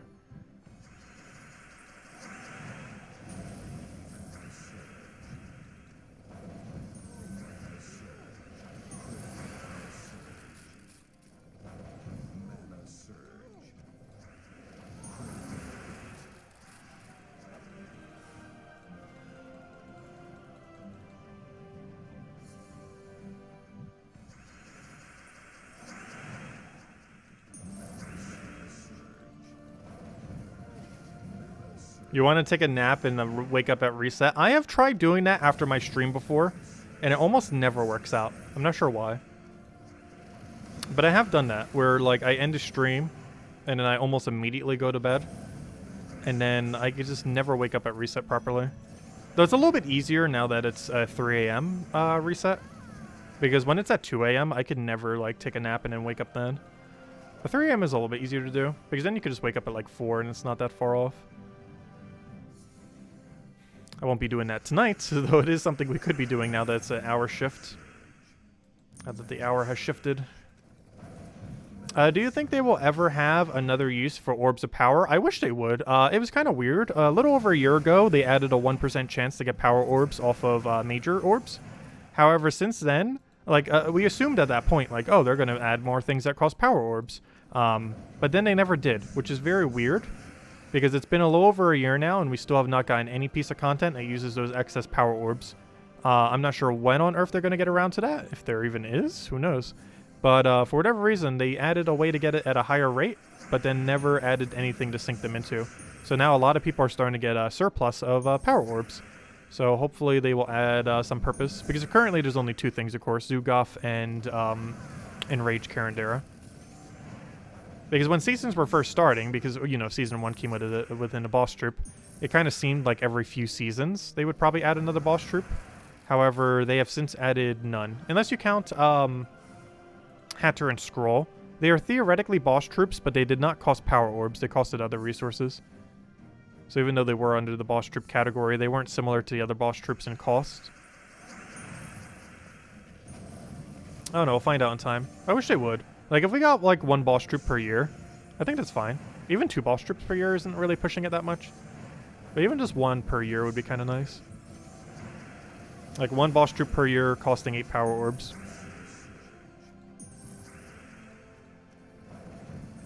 I feel like that's a speed that isn't too quick, but also not too slow.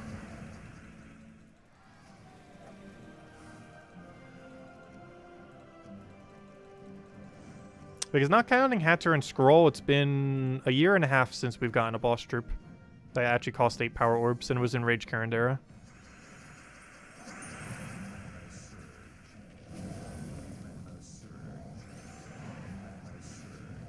Counting Hatter and Skrull, I believe it's been about a year since we've gotten any boss troop. But the previous one did not cost any Power Orbs. Or I should say the previous 2, technically, because Hatter and Skrull were 2 different troops. Hatter Ascendant and Skrull Reborn.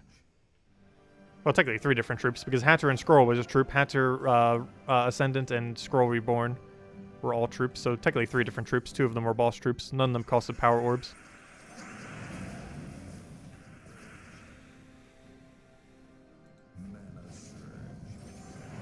What's a good double Zugoff team? I have yet to find one. I do not care for double Zugoff. I hear people mentioning it, but every time I've ever tried a double Zugoff team, I personally have not cared for it. One kind of funny thing, though, double Zugoff would actually be kind of good with the new Goblin that comes out tomorrow, or if you already got it from the bigger pass last Monday. Because that full manas feeds your team, even if they're full mana blocked. So if you're running, like, the new, like, basically we would run Thrall, the Gobmother, followed by 2 Zugoffs. I might even need to try that next week. Maybe I'll try that tomorrow night. But it's like Thrall, Gobmother, double Zugoff. That'd be interesting to see how that pans out. Because that fixes one issue that double Zugoff has, and it's you have a 64 mana cost. But Gobmother can full feed your mana, which makes it a lot quicker. Because you don't have to worry about the fact that you're blocking one Zugoff with a 62 or 32 mana cost Zugoff. Because if they both get full mana from a Wish Star, then they're good to go. So we might need to mess with that. The only problem with that is you wouldn't have room for triple damage Burning Hero. Which could be a liability.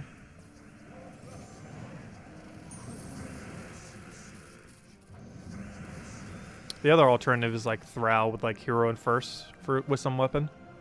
Like Hero with a weapon, Thrall, double Zugoff.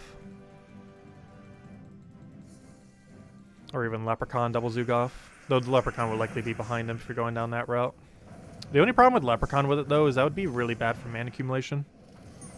Like, your first Zoogoth would probably get up quickly, but your second Zoogoth would struggle. Unless you get a really lucky starting board with Wish Gems. So we only have one more week of Wish Gems, though, which is next week. Next week is the very last week you get Wish Gems from the sky. Otherwise, going forward, Godmother is probably the only realistic way to use Wish Gems. There are other things that have the Wish Gem mechanic, however, most of them are pretty underwhelming compared to Godmother. Only big issue with Godmother is she's actually so decent at doing it that she actually creates too many Wish Gems pretty often, which backfires more than it helps occasionally. Which is a really annoying mechanic to build around. It mostly affects where you use it, though, I guess, more so than how you build it.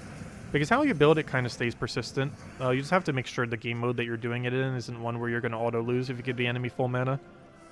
Because that's the main way that she backfires. And Arania there, at least. Getting okay chests. Nothing super amazing tonight, though. No Anus, no Nishas. Only 1-2 times.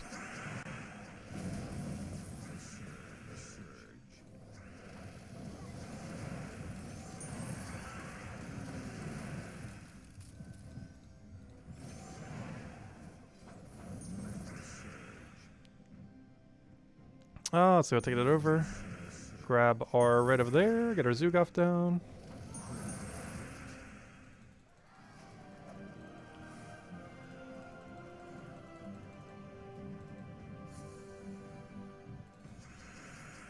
Do we even have a good move here? We'll take the yellow down, get our Scope Poke there. Take the other yellow. Get our nice big destroy. Follow that into Zoogoth. If only we had a skull. If only we had a skull. Issue, still there. We've got one somewhere. There we go. Oh, nope, still no skull. Just Zoogoth him down. And there we go.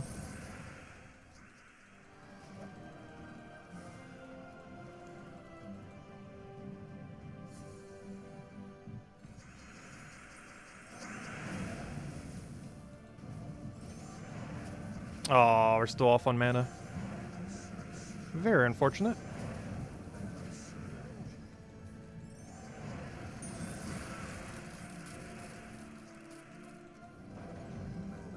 But yeah, tomorrow night's stream I'll have new glasses on. Though you're barely ever going to notice because they're actually pretty similar to the glasses I have on right now. Though they are a bit thinner, oddly enough. Like, they're still a thick black frame. But they're a thinner black frame than the thick black frame I currently have, while still being a thick black frame. Oh no, I tried these as my most recent glasses. I always had darker glasses. Though I saw ones that had really big frames the previous time and was like, you know what? I want something sturdier. And so I went with them. And now that I've tried glasses like these, I just always want to get ones like these. Like, I've literally found the biggest black frames they had, which actually were not bigger than the ones I currently have. But I just picked up the biggest ones they had, and that was the frame I went with. Hopefully they fit nicely.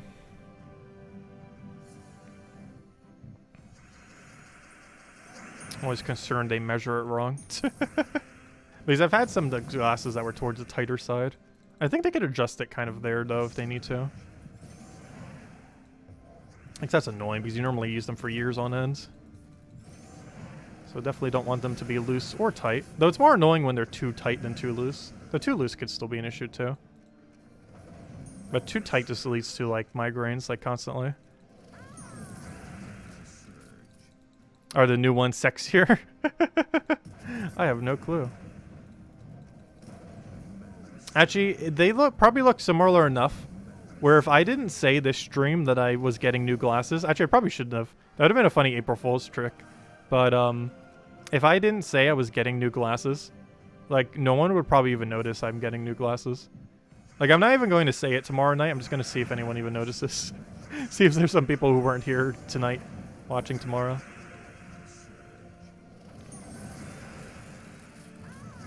I'm pretty sure it's not even noticeable when I go get them. Also, I believe I might not get them if they need to adjust them, though. We should be getting them tomorrow, though. Pretty sure they're going to fit fine.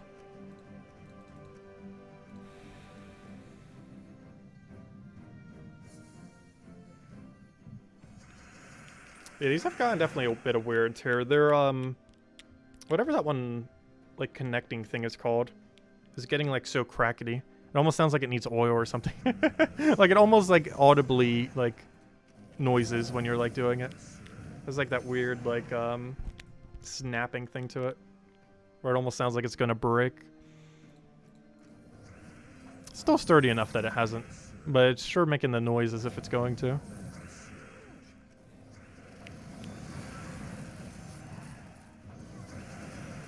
I have never actually broken a pair of glasses before though, which is kind of funny that I'm starting to get like sturdier ones. Oh, you never know. But yeah, I've never broken a phone, and I've never broken a pair of glasses. I've never broken anything that has a glass surface yet. I've broken things that weren't glass before, but oddly enough, I can't think of a time I've ever broken anything glass related. Either a phone or a or like a tablet or a pair of glasses. Like anything that has glass on it. I can't recall a single time I've ever broken anything in that regard.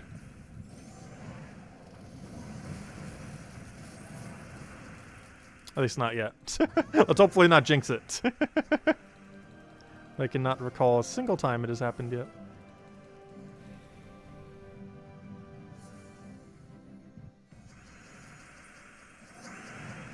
Next week is a great week. Is this the first week long vault event? Yes, this is the very first ever week-long vault event. We have never had a week-long vault event ever before. The longest we had was that weird 4-day one. But this is the first ever week-long vault event.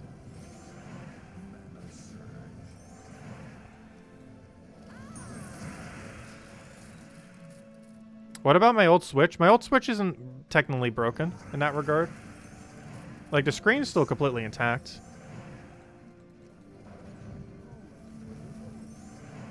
That's mostly just from wear and tear from excessive use. But the screen itself is in perfectly fine condition. It's just starting to pop off from the thing that's connected to. But like, there's no scratches or anything on it. But that's also because it had a screen protector on it.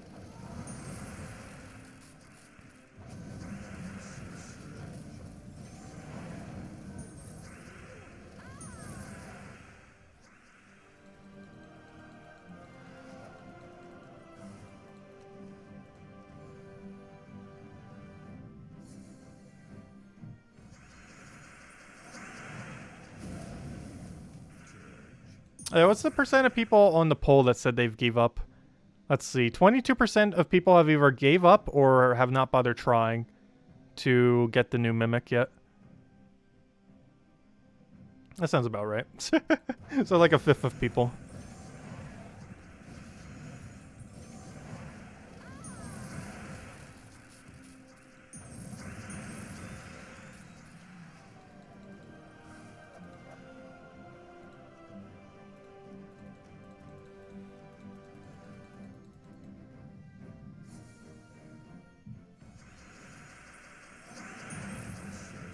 I should have taken the red there. Oh, I should also kill that first. Whoops. No, he's not gonna die.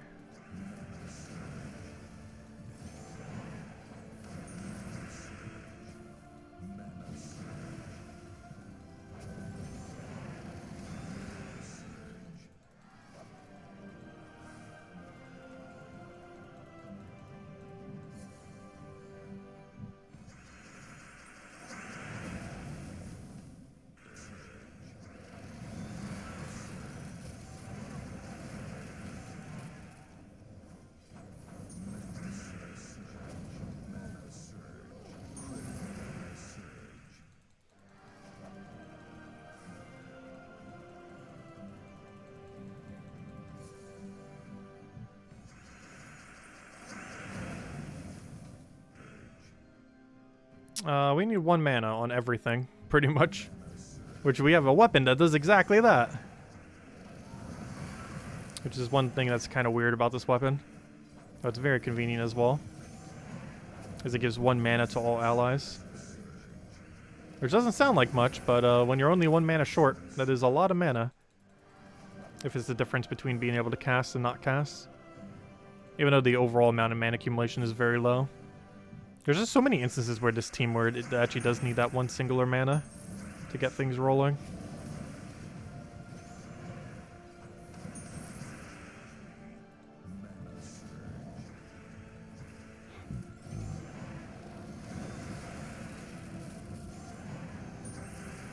Oh, nice. Extra turn, so we can just simply go for the skull, and we're good to go. Though we need another mana accumulation there. Luckily, we do not.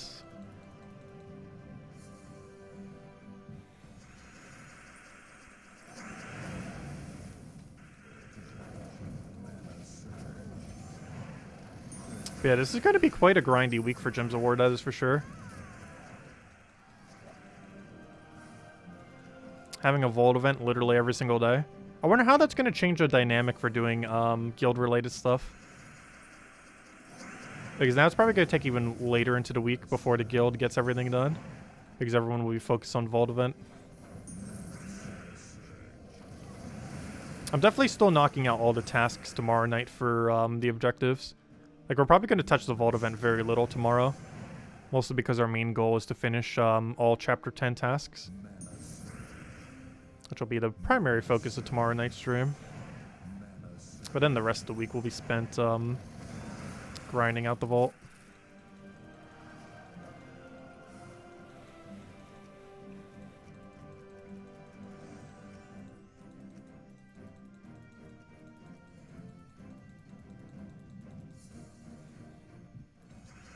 I might even skip the Tuesday event. Because it's actually a weird dilemma too, where we have to choose between the standard Tuesday event and just farming Vault event for slightly more time. And personally, I feel like it's better value just to farm the Vault event for slightly more time.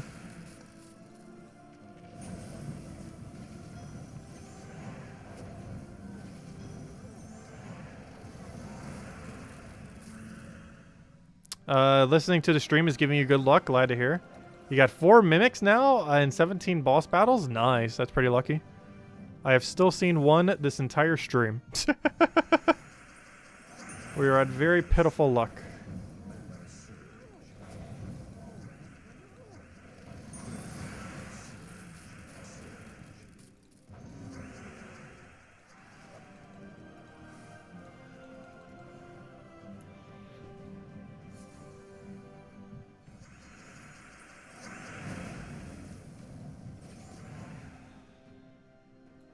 I was hoping for a red off the sky.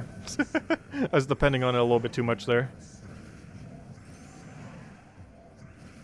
When we ultimately missed. He just left me with a double kill. Thank you for that. Unfortunately, we have no follow-up. Oh, he just cleansed. I was like, wait, why did I kill? He cleansed this burn. Whoops.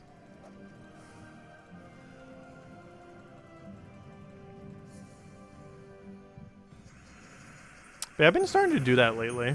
Like having something on in the background before I go to sleep to help me sleep. I used to do that when I was younger, then I stopped for the longest amount of time.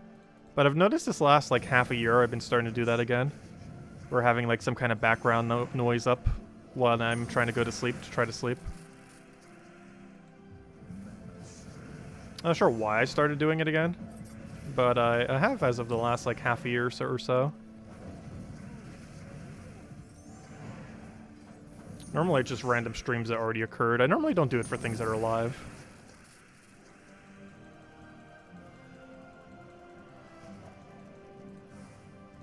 Which I pretty much never catch anyone's live stream. I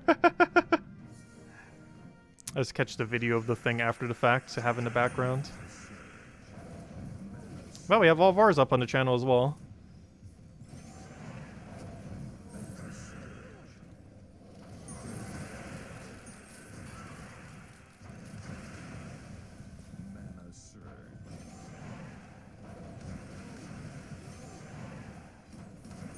Because a lot of our videos actually do get quite a few views after the fact. Also, hello everyone who might be watching them after the fact. I never say hello to them, I probably should. Because there's a good number of people who actually watch all the, or maybe not all of them, but some amount of the streams after they've already happened. Some of them would make a lot of sense for, like tomorrow's night stream, for all of the Chapter 10 tasks and stuff like that. Some might just like it for background noise. Because I do notice the viewership for quite a few of them go up by like another 20% the day after the stream's already done. Like above the amount that was even there for the stream.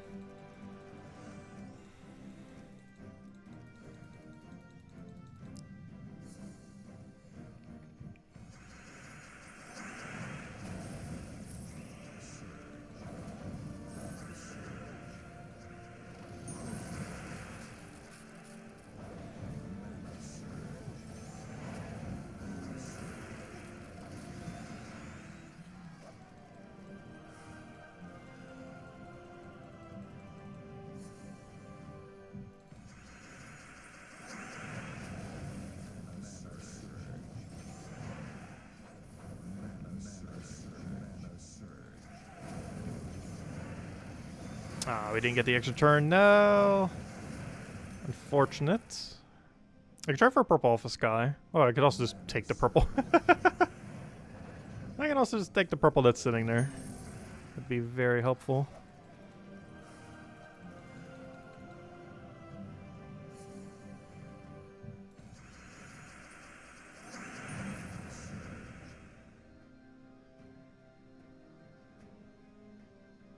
Maybe if I had sexier glasses. Well, we'll have a new pair tomorrow night. Not sure if they would be considered sexier. They actually look pretty similar to what I already have. The curvature of them are different, though. So maybe they have a sexier curvature. I'm not sure what that would even look like. Because their curvature is definitely a bit different.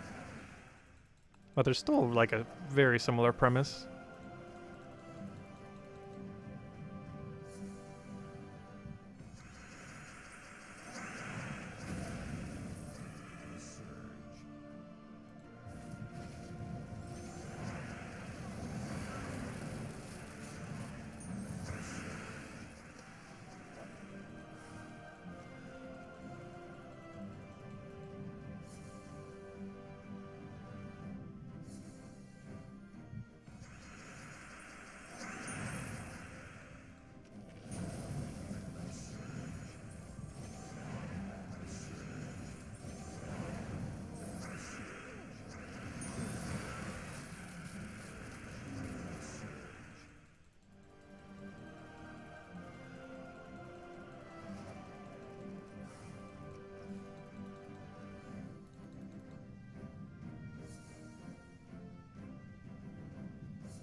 Instead of 2, Zugov use Arc Proxy. I have not used Arc Proxy for a while. I probably should be considering that troop more often. It's a very interesting utility troop. Because it full manas anything in the game. I felt like this season it was a lot less useful though because of Wish Gems. But whenever Wish Gems aren't around, which is normally how it normally is, obviously. But this last like 10 weeks it hasn't been as viable to really run it. Because of Wish Gems. But when Wish Gems aren't around, Arc Proxy can definitely be decent. I'm just not sure what Arc Proxy's value really is now compared to the new Goblin. Like, it does have a lot of extra stat gains that it has and everything. But I think the Goblin might actually just be a superior version of it now. It has a backfiring capability, but in a lot of instances where you're even using Arc Proxy to begin with, you're using it in a way where the enemy backfiring doesn't matter. Because similarly, Arc Proxy also really isn't normally used in PvP-like situations. It's normally used for like explore factions, stuff like that. So there's a chance that Arc Proxy actually got worse since the new Goblin. I haven't really tested them in comparison to each other yet, though. Because they both do a different role. One is a very safe, just super buff to a single troop, while also giving it full mana, which works a lot better for like Lord of Slaughter-like builds. But then the other one gives you a bunch of mana for literally everything. Sometimes even the enemy, it gives so much mana. So much mana, it bleeds into the enemy. Which is actually a funny thing that you can actually do with her as well. Which I haven't tried building around because it's not really worth building around into. But if you had like mana burn or something that does a benefit based on how much mana your enemy has, you could use her with like a famine or something that boosts ratios off of how much mana your enemy has. You could also do like loop related troops that gain benefit from enemy mana. Unfortunately, one of them has an insta kill chance on itself. Otherwise, that'd be a really funny way to infinite loop, because you would end up getting oh, I could have taken a skull there in one, whoops. But you could end up getting like a ton of red onto the board that feeds back into itself, but it has a 15% chance or something that it kills itself, so you wouldn't be able to infinite loop. But it gains more gem spawns based on how many things on the opposing team have full mana, and in her case, she can full mana the entire enemy team. I feel like Famine might be one of the funnier ones to use with that. I just wish Famine had like auto extra turn. Like raise his mana cost but have extra turn attached to it. Famine's gotten reworked a lot in the past. He's kind of average in the current state of the game. It's also one of those mythics a lot of people probably don't have laying around, because you don't ever really need it for kingdom upgrading. By don't really need it, I mean you never need it for kingdom upgrading. He kind of just exists. He simply exists. Alright, so we'll hand out a code when we find another chest. How about that? And then after that, I think I want to go start setting up some teams for tomorrow's video. Or videos. Something I normally don't do on stream, but we actually will tonight. We'll keep going until we find another chest. Open that up. Do all the team prep. And then probably still grind a little bit more after that. We'll see what time that is by the time we reach that. Another chest can still be an hour from now. Because I'm trying to wrap up by about midnight, I want to say, which is another 2 hours.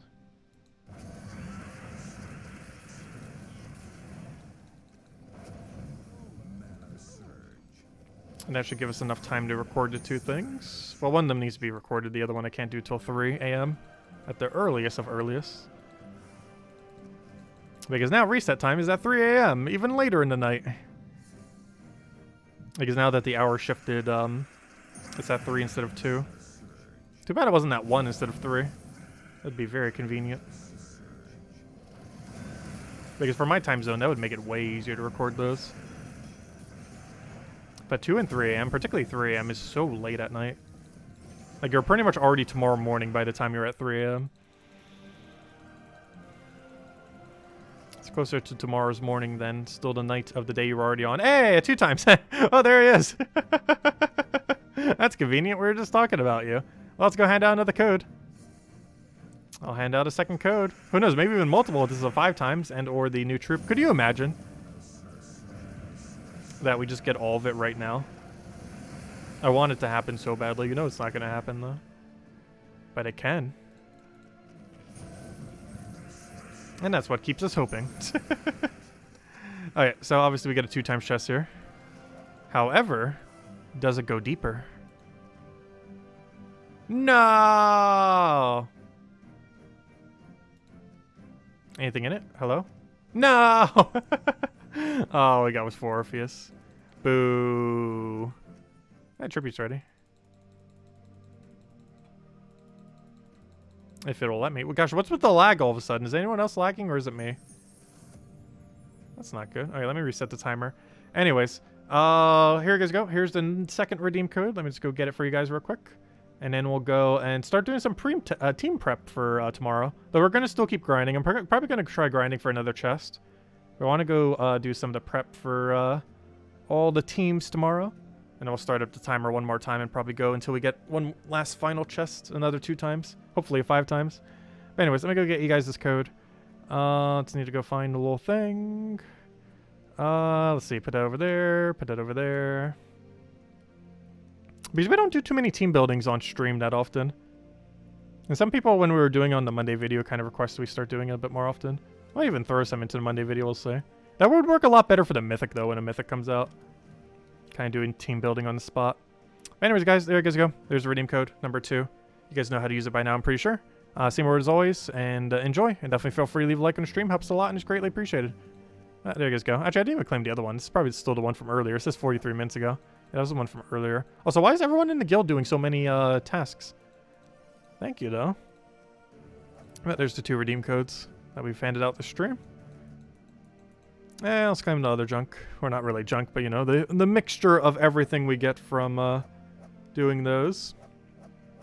Hey, we got a legend in there. But mostly just for the keys. There we go.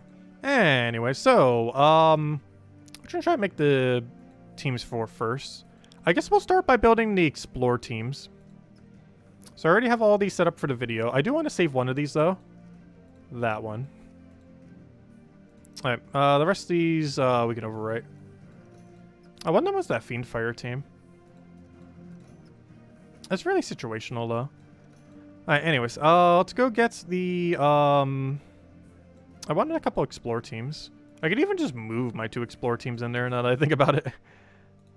Could be a good time to actually just move them there. I just need to remember that I did do this and not overwrite them later.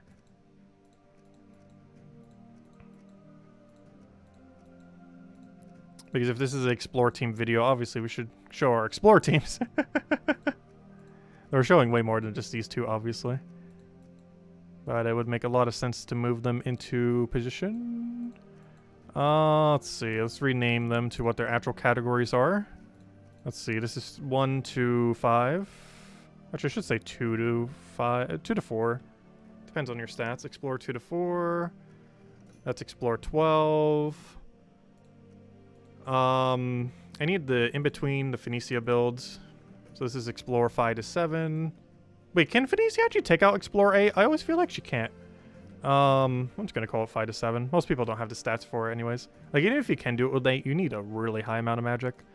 Let's see. And if there's even a single 10% in the kingdom, I'm pretty sure it doesn't work. And then Leprechaun. Honestly, I could just grab my thing. I probably need to change the weapon, though. I could just grab Phoenicia. I could even just move Phoenicia there if I really wanted to, but... let's see. Explore 5 to 7.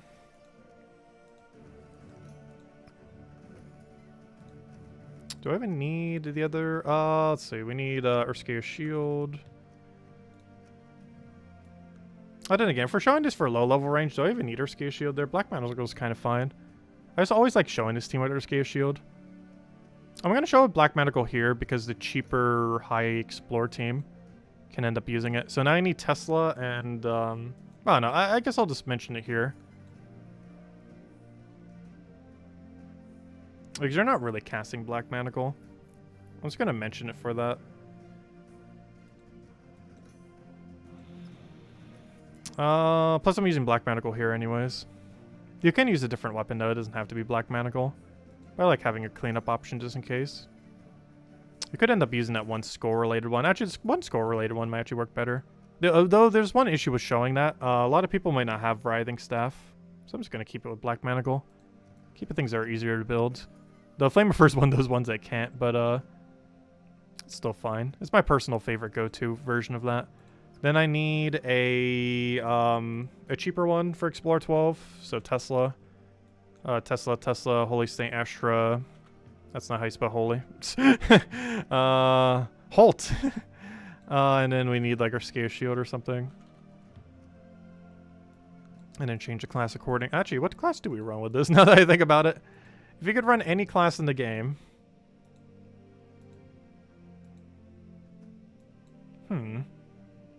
I am actually not sure. Corsair gets you a lot of blue. A dodgy Corsair would probably be fine. That's only 2 blue though. We also have extra dodginess. I know, a Barrier on Brown would be a little bit more consistent. Plague Lord? Plague Lord does have Barrier on Brown. It does have half mana start. What's the other main gimmick that would be helping with? Like, why this compared to, like, Titan? It doesn't have extra blue or red. It's basically just Titan. Oh, wait, it counts as a human, though. Well, you're still getting half mana start. What's the extra thing you get from that? Because he already naturally has a 50% mana start. Like, your other benefits aren't anything good, though. Like, if you're using for that human bonus, your secondary effect isn't really doing anything. And pure human doesn't really help you as much. We'd almost get more benefit just by using another Adana troop. That's not worth using Adana hero class. Though I believe that would give us armor if we did. If Adana hero class had like half mana start, it would kind of work. Does mech even have anything of usefulness? I'm pretty sure it doesn't. If it could give the whole team armor, it could almost be good. It only gives constructs life and mechs armor. But Tesla doesn't count as a mech. Actually, you know what kind of funny one there is? Warden counts for extra armor. I don't need Greenstorm, though. Like, nothing that it does color-wise I need. Is the only problem with the Warden. But it does give you 5 armor to all allies. Which is, what? 10 total damage to Tesla. No, it's 5 total damage extra to Tesla, which is even that much. I'd rather just give it more mana. Astral would enchant. You're normally not casting Astral, though. You're normally just immediately getting Tesla to full mana. I kind of just want to go Corsair. It makes you get a lot more blue very quickly. Like a very blue-heavy or dodge-heavy Corsair, depending on what the person wants to run. Either with 30% dodge or the +3 blue instead of +2 blue. So imagine not an armor gain off of that. Like all blue allies gaining armor. It gives life instead. I think it was fine. Hunter's Mark not really that needed though. I'd rather go Snap Freeze in this particular instance. Actually, gaining armor would actually be more beneficial. Now that I'm thinking about it. This is a weird instance where you'd actually set to armor. Because 8 extra armor on that is 2 extra damage per Tesla cast, which isn't a lot, but it's more than nothing. There we go, I'm just going to do it with that one. You don't have half mana start here, however, you're normally not looking to really cast your weapon. Even the banner, I'm just setting to blue-red while minusing probably purple. Does purple even allow you to do that? I want a +2 blue, +1 red. I don't care what color we have to minus. Actually, I want to minus either brown or the other one. Can we really not get a blue-red? Here, let me go look at every blue-red then. How about that? I would have to minus green, which is fine. Or brown, which... But it's the inverse color. Actually, then again, wouldn't we want it to be inverse? I'd actually prefer it to be +2 red, +1 blue. We'd have to minus brown, which seems a little weird. But we're not really here to cast our weapon. We're mostly here to cast Tesla until we win. That is enough, right? Let me double check. Last I recall, that should be fine, though I don't normally run Tesla on Explore 12. So let me just go find a random Explore 12. How about Sword's Edge? It's the event week next week. Go bring it over to Tesla. Because I'm pretty sure she doesn't actually need to cast the shield. It's kind of just there to exist. In case you really wanted to. But you're normally not actually engaging with it. Because last I recall, don't I just click Tesla's button 3 times and we win? 1, 2. Yeah, you just click our button 3 times and you win. You don't need Urskia's shield necessarily. One strategy you could do is preemptively Urskia's shield, and then I think that skips a Tesla cast. The problem with that is you'd have to have a half mana start hero class, and then you get mana slower for your Teslas. Gosh, why is it being so laggy?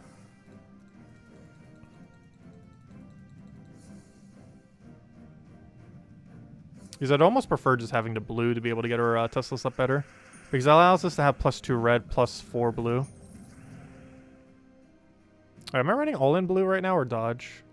I am running dodge. So I actually have even less blue. I have +3 blue with +2 red. I don't know, did we try going our Urskia's shield in there? Maybe we do try throwing our Urskia's shield cast once. The problem with that is we were going to have to get blue slower if we do go down that route. But that would allow us to Urskia's shield to double Tesla. That would also have to assume that your stats are high enough to get away with that, though.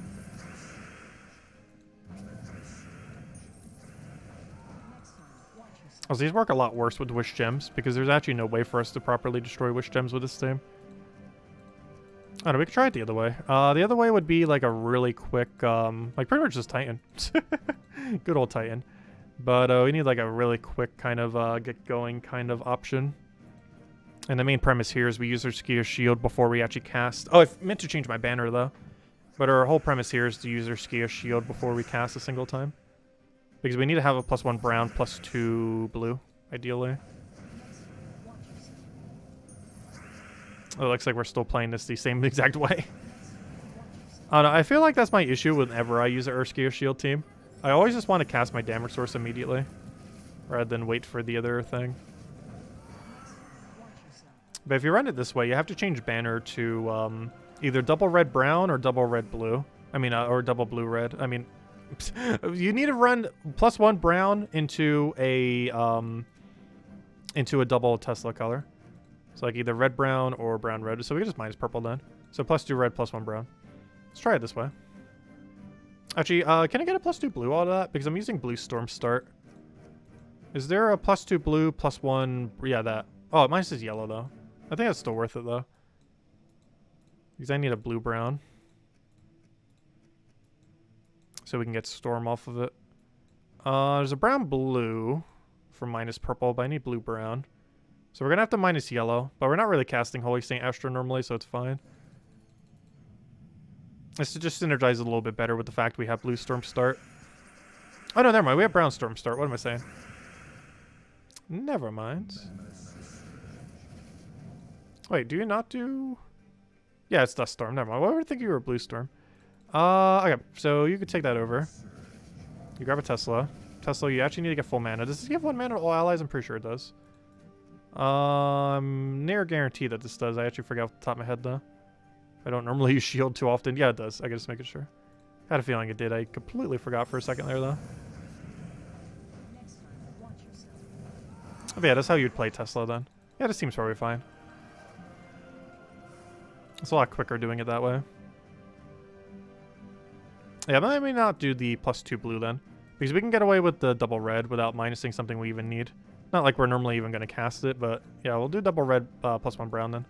I think that's how I normally set up anyways. Because it specifically doesn't use purple, so it would make sense to do it that way. I mean, it's not like we're creating a specific storm. Well, we are creating brown storm, but you know. We're not creating a specific storm into her color, so it doesn't matter which one or 2 colors we're really going for. Because we can go either route with this team. You can definitely still get slow starting boards, though. You also deliberately have to wait it out to make sure you get her mana before you get things rolling. Please give me mana. Gosh, I'm about to just have to cast at this rate. There we go.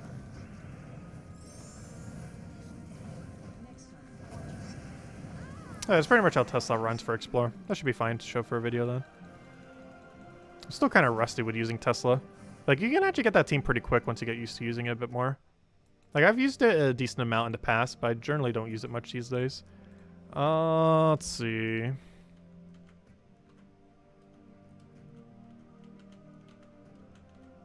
Gosh, I cannot type on 2 keyboards. 12, Explore 12, low. Or lower, or cheaper. I'm not sure how you would say it, but there we go. The one that uses no mythic. The no mythic Explore 12 team. Should we make one that's super cheap? The problem with showing one that's super cheap, I might just show these 4 for it. Because I kind of just wanted to make like a little quick update thingy thing for it. With the standard ones we normally use. The only one that basically not being Tesla. Though I use Tesla for other things. I tend to not use her for Explore personally. Mostly because once you have Zugov, it's just so much better to go Zugov normally. She's not slow though. Like you could run Explore 12 pretty quick with her. But I think that's fine. That shows most of the ranges. The only thing we might want to do is maybe one to take out the mimics. Though you could easily just do that with Tesla. Oddly enough, you wouldn't want to use that on it. But like Tesla would still handle it so ridiculously easily. It wouldn't be an issue at all. So I can easily just mention that for a video thingy.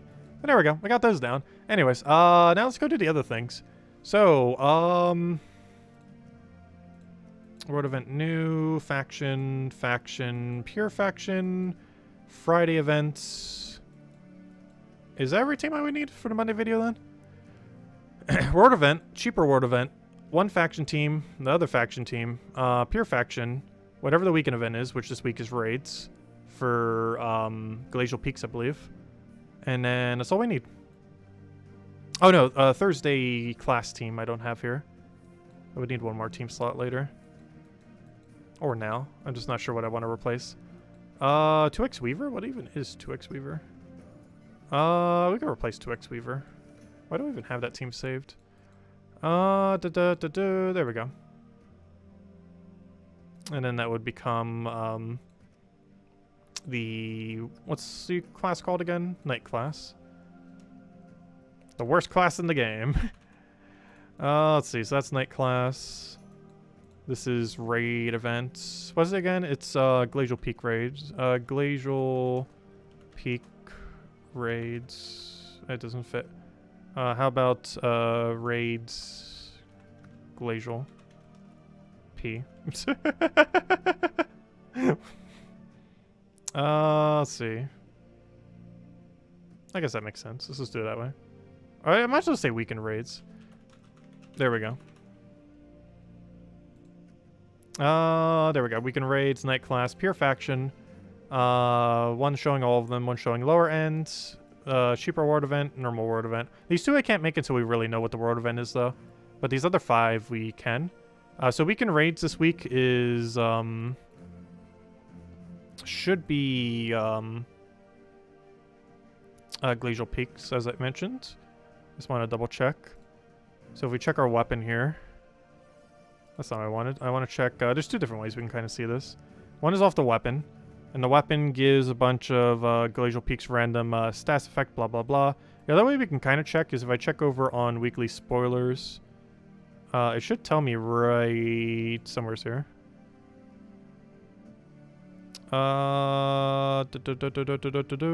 Raid. Oh, wait, it's Fae? No, it's Glacial Peaks. Why does it say Fae? It's a raid, so it's based on Kingdom. Why on earth does it say Fae? That's weird. Because the restriction should be Glacial Peaks. I'm not sure why it says Fae there. But it's a Glacial Peak restriction because it's raid. Raids is always restricted based on Kingdom. Invasion is always restricted based on typing. Which makes sense because even the weapon that we're getting is Glacial Peaks related. So yeah, it's definitely pure Glacial Peaks team. Which means anything that we could build out of just the Kingdom of Glacial Peaks. We'll do it by base rarity.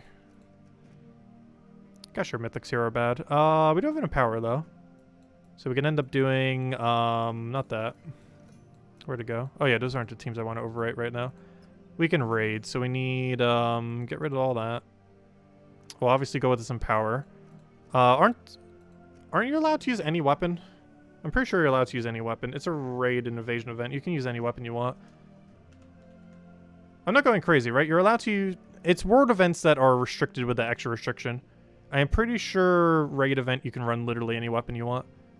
So I'm just going to show it with Dawnbringer. You can also run it with the new ring. The new ring's a green-red. I could technically use a green-red here as this placeholder if I really wanted to. We're probably going to go down the Dawnbringer route. You can also use that one frozen orb thing you get from Frost Mage, which we'll probably mention as alternative. So we're up against a big raid boss. So you know what? Maybe I don't even want that. We can run Mang. Mang, the boss slayer, and just run it really standard. Just type in the word boss. I need you. I need... Oh, I just realized something, though. We're going to be converting it to blue, and you don't actually get fed off of that. Nor does Mang. Do we even need Daughter Vice? I was going to run it down that route, but I forgot. For raids, you kind of don't even need to run down that route. Got our Mang weapon. I don't know, we would need some kind of blue troop that isn't useless. That would also be good in that raid context. An AoE that goes by freeze, not really that useful. Frost Feather, kind of useless as well. Is there anything that isn't useless in this kingdom? We could try... Wait, what? Wait. What happens if you summon the enemy Zugoff? I've never tried doing that before. We might need to mess around with that on Monday. I have never tried doing that. Deal 50 damage to an enemy boosted by reflected allies. There's a 50% chance to summon a copy of that enemy. What happens if you copy the special Zugoff? Does it gain the ability to one-shot the other Zugoff? That'd be a fun way to play, though very slow. Because you could end up getting a Zugoff that uses every mana, get its mana up, and then its instant kill hits through the instant kill immunity of the other thing, and then you kill it. Or assuming it does. I have no clue exactly how that would interact. Has anyone actually tried doing that before? What happens? Because there's not too many things that can do that. Though, we're going to have an option, this raid event, with the Mare Queen, that will allow us to copy the enemy Zugoff. The special Zugoff that isn't like a normal Zugoff. I'm not going to mention that for the team, but that's going to be funny to do. I'm not sure how that interaction would even work.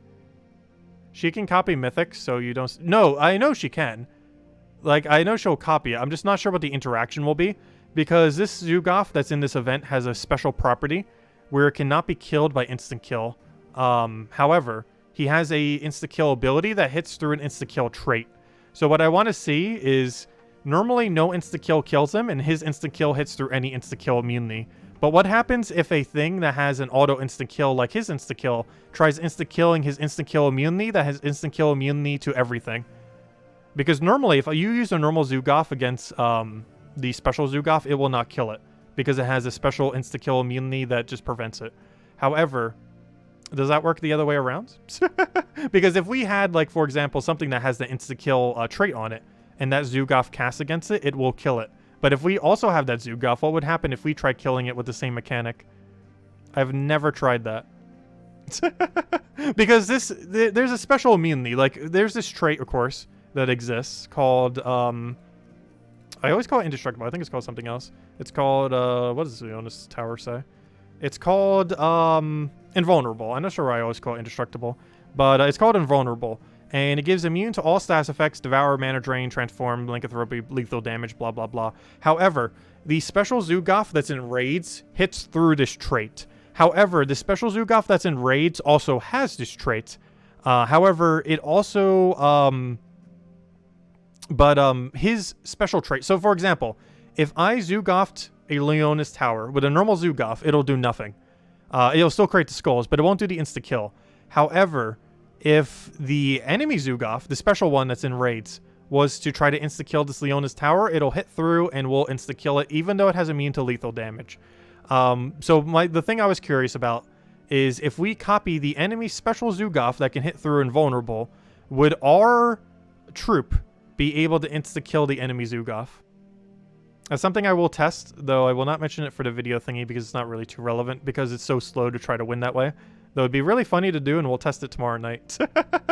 I'm not sure if we've ever had that possibility because the first time we ever had an event for this place, I don't believe that troop even existed because I don't think Mirrored Hall has existed yet.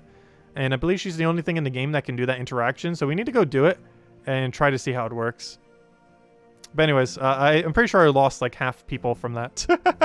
Trying to follow that logic. But basically, I'm trying to see if his instant kill works on himself.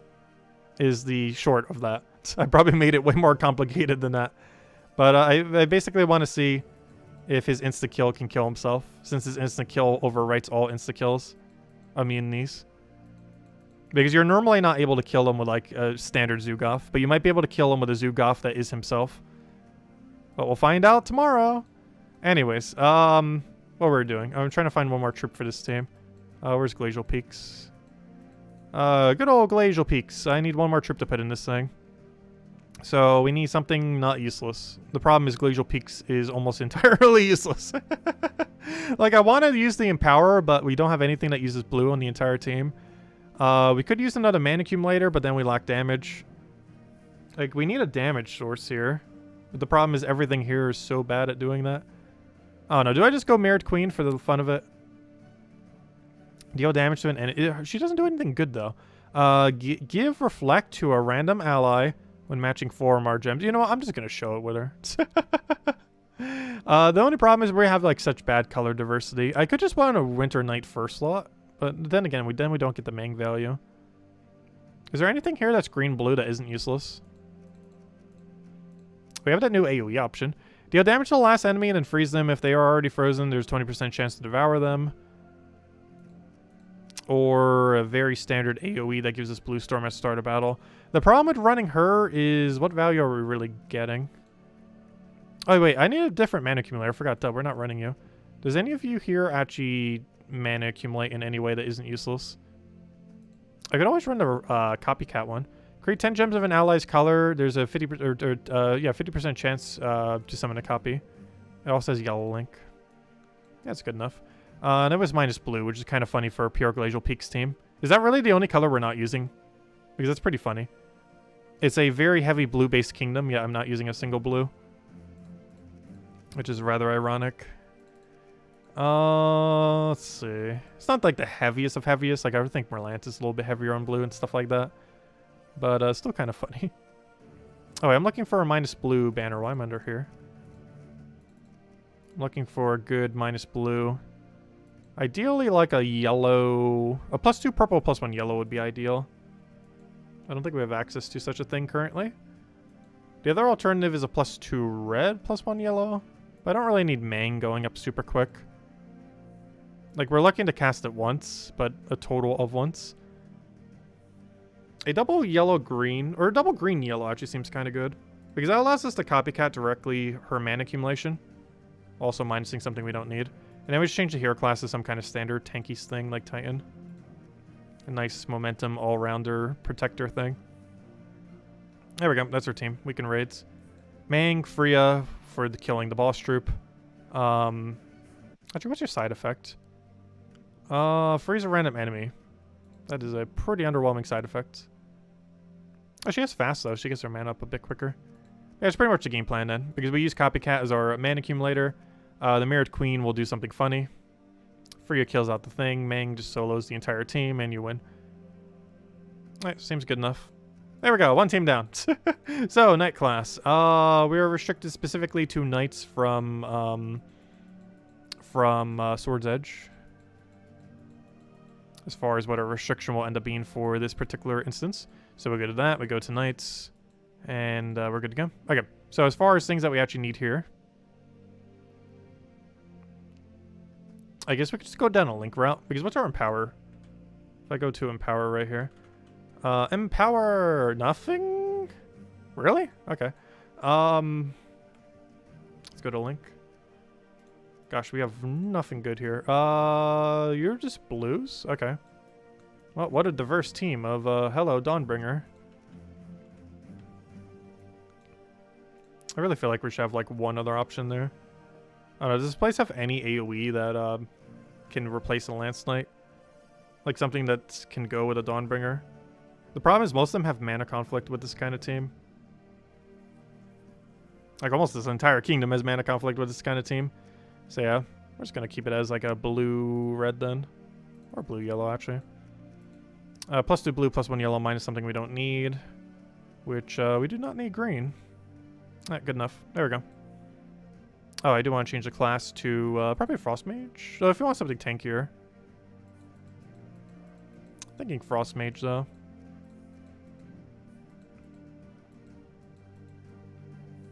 Depends if you feel like you're gonna die or not. If you're specifically using Dawnbringer, probably not dying with that, though. The only problem is having another, like, you're gonna have to keep casting Dawnbringer a lot. I almost feel like using Corsair with it, with how many times you're gonna need to end up casting it. Would probably almost work out better. It's probably fine either way, though. Like, ultimately, for the earlier battles, you're gonna win quicker with that anyways. Anyways, okay, 2 down. Oh yeah, I never did do the other thing. I should probably go do those real quick. And then go finish the rest of our team building. Got some blue deeds today. Definitely don't want to miss on those. Let's go build mess with Phoenicia real quick. Which is right up here right now. I might as well just run this one. Might as well. Also, should I show this with Slayer or show it with the other one? I currently have Slayer set, though. It's actually technically more consistent with, what's it called? Not Pride Hunter. Why can I not remember his name? Sunspear. It's more consistent with Sunspear. Though it has a quicker max speed with Slayer. The problem with Slayer is you assume you're going to win within 4 turns or less. You also assume the enemy does not have a storm counter. I don't know, I'll probably mention it for the video. Even though mine set is Slayer, I think I'm going to set it for Sunspear. It's just a way safer option just in case. They're both a good option for it. But Sunspear is a way safer option. You just don't have to worry about it really ever messing up. It also has more durability. Everything about it's pretty much safer. We're under for Sunspear. There it is. What do I even have set up for it right now? Flash Freeze, that's correct. Immune to Freeze, that's correct. Entangle First Enemy, that's correct. Next one is some extra durability for blue because you have Perpetual Red Storm. Extra magic to reds, it's fine. You could run Submerge instead. Extra mana for either blue or red. Either is fine. And triple damage burning. Because the other 2 are useless. And you have Perpetual Red Storm and Immune to Burn. Oh, I did make sure to set Immune to Freeze, right? Yeah, there we go. So we have both Immune to Freeze and Immune to Burn. I still can't believe they have never fixed that. Like, Salty, like, tried to get them to fix it, but then didn't understand what the issue was and told them to fix something that was completely different than what everyone was telling her to fix, and then they had to completely revert it. And it was like a whole endeavor of things going insanely wrong because she didn't understand the mechanic in the game. But that was funny. Does anyone remember that? Because that was probably the funniest thing Salty has ever done. Although it was very detrimental to the game. Because we were asking, like, for ages for them to, like, fix Sunspear. But she misunderstood what was wrong with it. And then they fixed something that was, like, completely already fine. Like, I think they got rid of, like, the Red Storm on it. And replaced it for something completely useless. That was way weaker than whatever the Red Storm was. Which means not only did it have its previous issue that it already had. That they still never fixed. But they also added a new issue on top of that issue. And then they eventually fixed it by just reverting it back. But in doing so, they still, to this day, have not fixed the initial issue that was plaguing Sunspear. All they did was fix the incorrect issue, and or that wasn't even an issue. They made it into an issue, and then they just reverted that back, but never actually fixed the core issue with the hero class. To this day, it's still a really good hero class though. So even if they don't fix it, it's not too big a deal because it's already such a strong hero class. But it just has such redundancy because it has double immune to burn. I think it's set immune to freeze, so it's not too big a deal. It's just kind of weird because it has double firestorm and double immune to freeze, but double immune to burn. But the double immune to burn was the main issue with it. Anyways, what are we doing? Oh yeah, we're gonna build teams. Let's finish building teams, and we'll go back to the grind. So, team building. Where were we? We built the one for the class event. We built the one for the weekend raids. So, pure faction. What is next week's faction? Isn't it Crypt? It should be called the one right over here. What's it called? Crypt something? Yeah, Crypt Keepers. Crypt Keepers is a restriction of the colors of red and purple. I'm never a huge fan of building for red purple.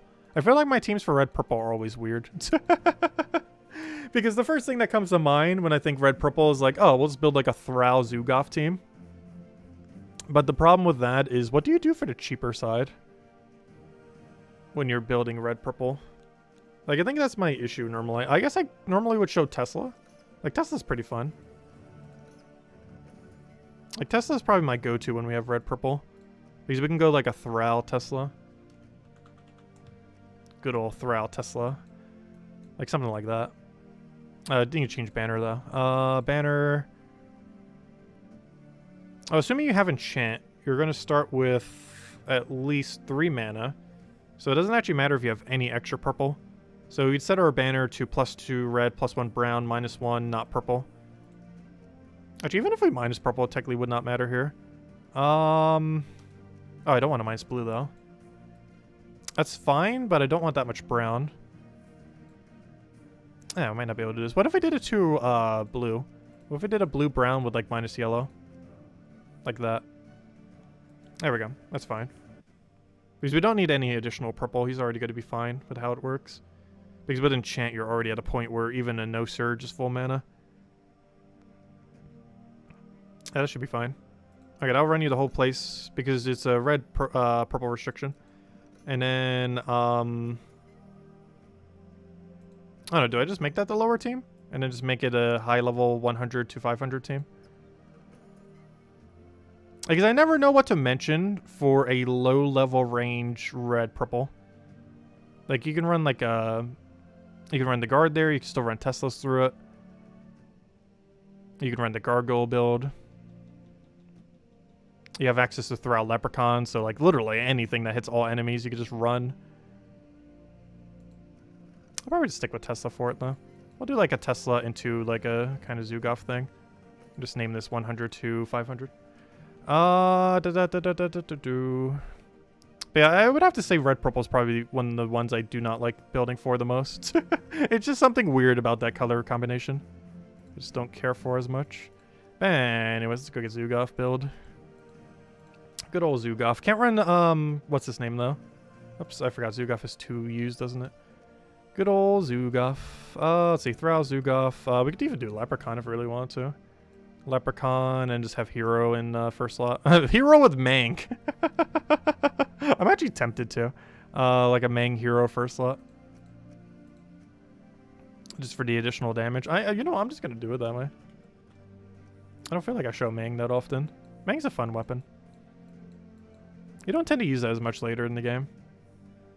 But might as well. Okay, now going extra purple actually matters. So we'll go purple-brown probably, or purple-red. Let's see, what's the +2 purple, +1 brown option? We were looking to minus yellow. There we go. Oh, I want purple, though. Is there a minus yellow with the inverted color? Yes, there we go. Oh, it's one of those weird banners, though. This is the higher level team. Cheaper one's Tesla. I think we still get away with that then. But yeah, it does exist, but it uses one of those weird warband banners. It's not required to run that exact banner, though. And then the only 2 things we wouldn't have a team for then is World Event, which we could worry about later. Anyways, let's go and go back to the grind. I just kind of want to make up some teams for later then. That I'll be covering in a little bit. Apparently, I guess we kind of covered them now. It's one of the reasons we probably also don't do it on stream. Because here we go, there's all the teams now. But we'll actually be using them and messing around with them and everything and going over them when we do the video thingies. Plus we just go over a lot of other stuff in the Monday video. But anyways, let's go back to what we were doing, which was keep spamming Golvania until we finally have a chest. So let me start the timer again. And let's go get this done. Might as well just grab my Explore 12 team from right here.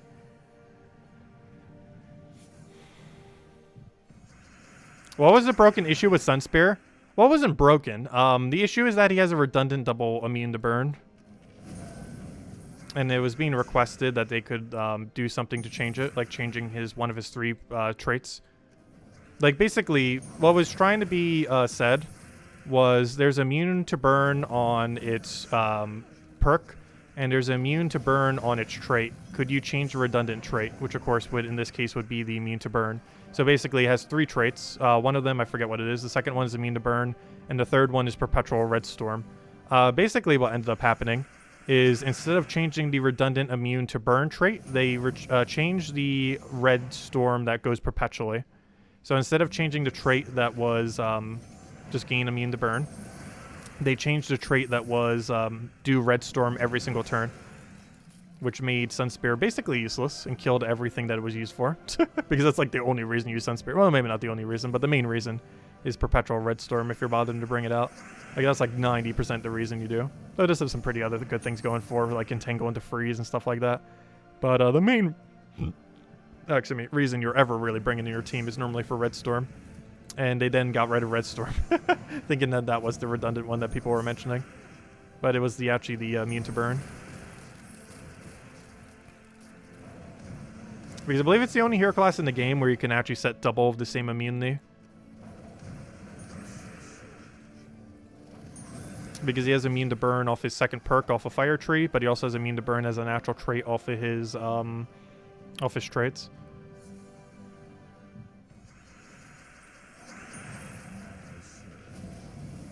I don't think any other hero class in the entire game has a redundancy like that.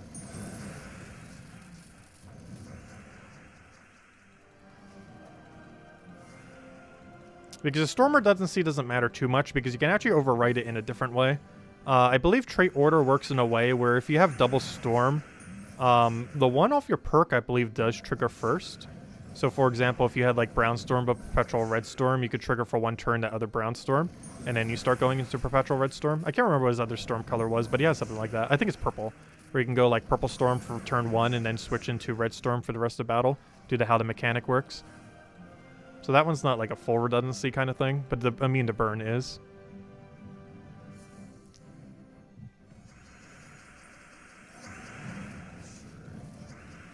It's not too big a deal though, the hero class is already pretty solid. I'm not sure if I would put it in top 5 though. Though it's definitely pretty high up there. I've never been as big of a fan of using it overall, though it's a really good hero class. It's definitely up there in usefulness. Also, we need to go cover our tier list already for them. I still haven't. Need to at some point. So this stream is basically us going to be going for 1 more chest, I think, at this point. Keep grinding till we find another 2x chest that is hopefully a 5x chest that hopefully has the mythic in it. That is the game plan. And then after that, I think I might call it a night. After we get this final chest.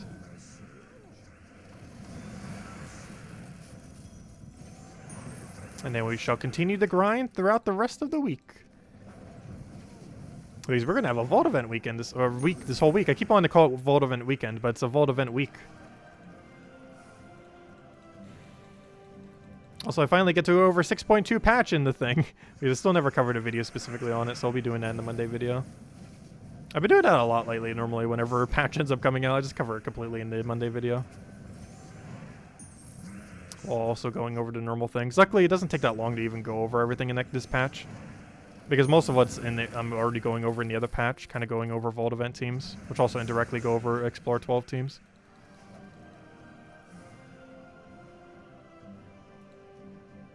Oh, they replaced the perpetual red, Firestorm with like some red mana gain. Yeah, it was something really pointless.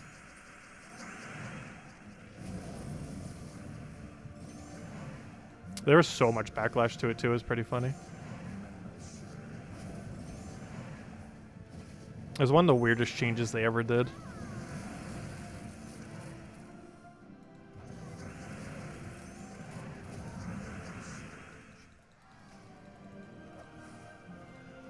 Luckily, it's completely reverted, so no remains of it are actually even in the game anymore.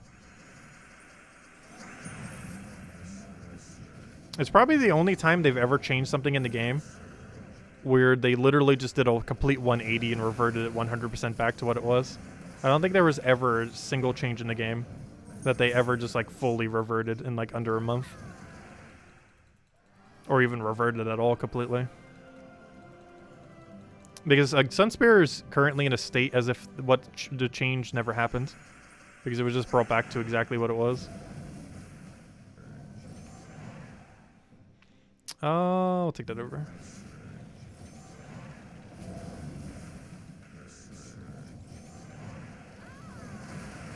Hey, was it just a standard +2? Are you sure? Because that's actually not that bad. It's worse than what it had, but it's not as bad. I could have sworn it was something worse than that.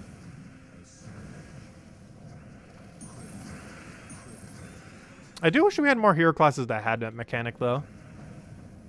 The only one that uses it really good, though, is what's it called? Archmages. Because the big issue with a hero class like Corsair, that's not a big issue, it's still usable, but it's an issue with it, is it doesn't have a natural half mana start.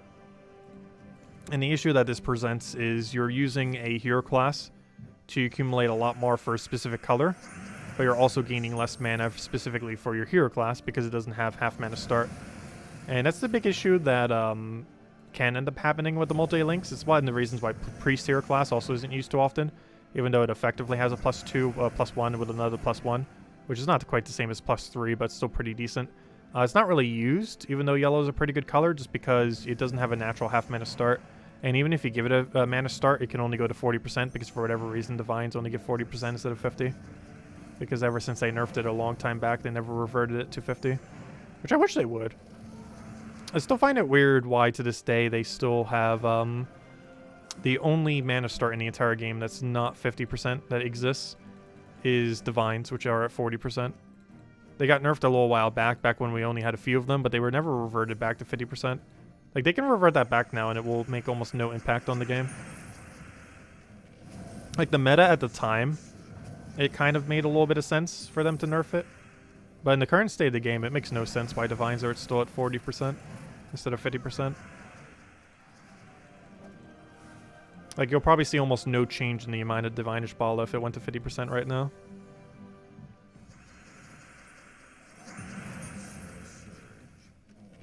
Like, maybe people would increase, like, ever so slightly initially, and then would go right back to normal use.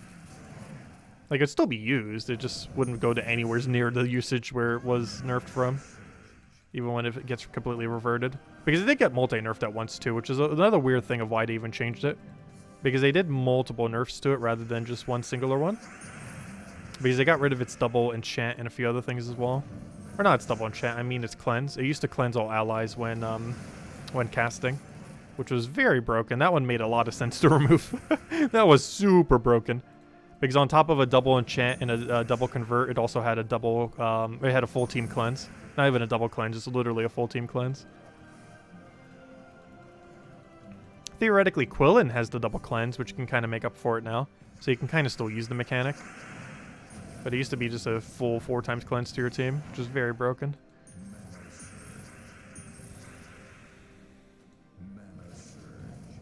Because it basically made it a skull spammer with auto cleanse. Which, to this day, I don't think exists now that I think about it. There's not a single skull spammer in this game that can cleanse your entire team while creating skulls.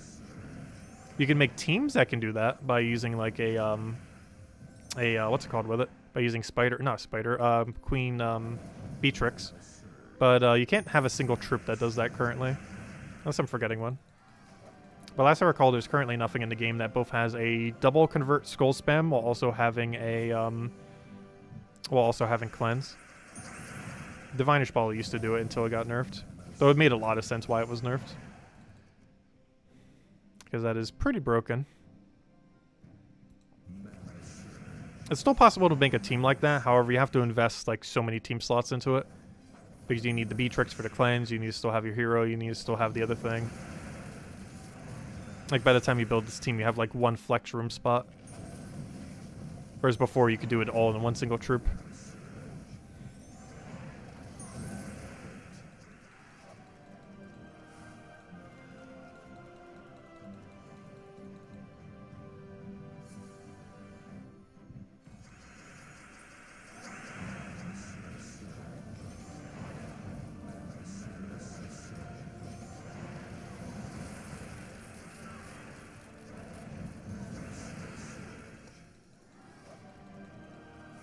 Anything in the chest? Nope.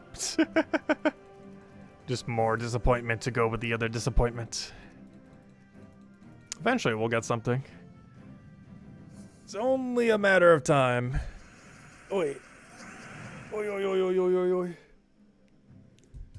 Oh, whoops. I just hit the thing. I forgot that's even there. That's one of those pop filters. I feel like those don't really do too much, though. Or at least not that specific kind of pop filter. Although I do still hear it popping sometimes when I do like the audio for the thing.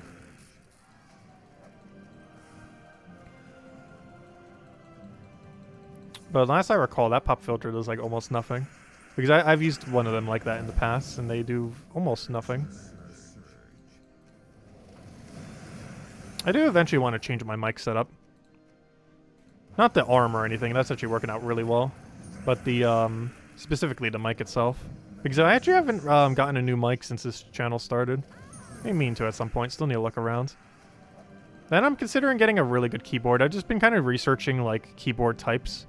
Because I'm still not sure if I'm going to be getting like a more traditional, like really high-end mechanical keyboard. Or one of those like weird double keyboard things. I'm probably just going to get a really nice mechanical keyboard. I've actually never owned one before. I have never owned a high-end keyboard.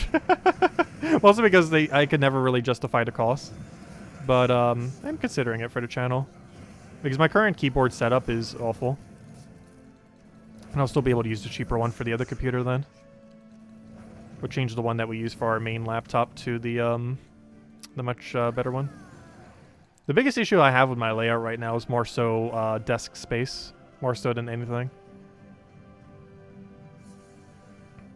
Though I could never use a keyboard that's like 40 or 60% though.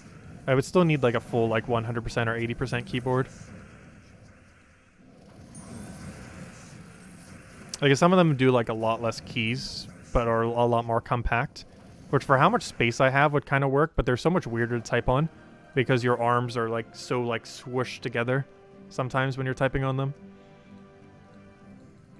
Which just doesn't really work out that well. Especially since I have really big hands. I mean, not really big hands, but above average size hands, probably. So I'll take that over.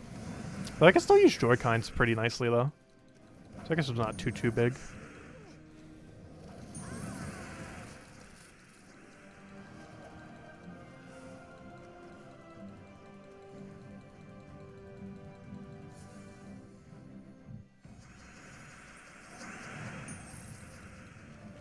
Hello, Jamie. Welcome, welcome.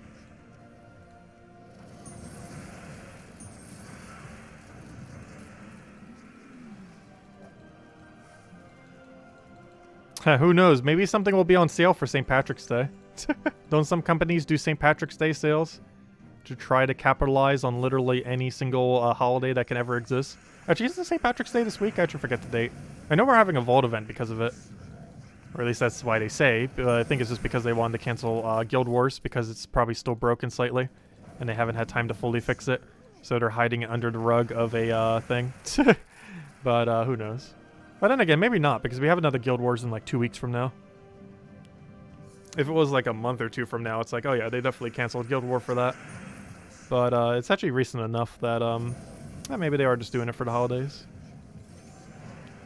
Is it Thursday? Okay, that's right around the corner then. I don't know, what's a good game to stream for St. Patrick's Day? Maybe we'll do a St. Patrick's Day stream. The day after, we'll be able to do the new Mario Kart stuff. Maybe even the night of. We'll see. Probably the day after. Not sure I want to do a nighttime stream for that. Especially because I'm not sure the exact time it might come out. Because it's DLC, not a new game. So it might have a weird, like, midday release. I can't think of a single game that would be good for that, though. A St. Patrick's Day stream. Also, I don't have a St. Patrick's Day hat. I might need to go pick one up today. Or tomorrow, I mean. Because I'm already going to be out.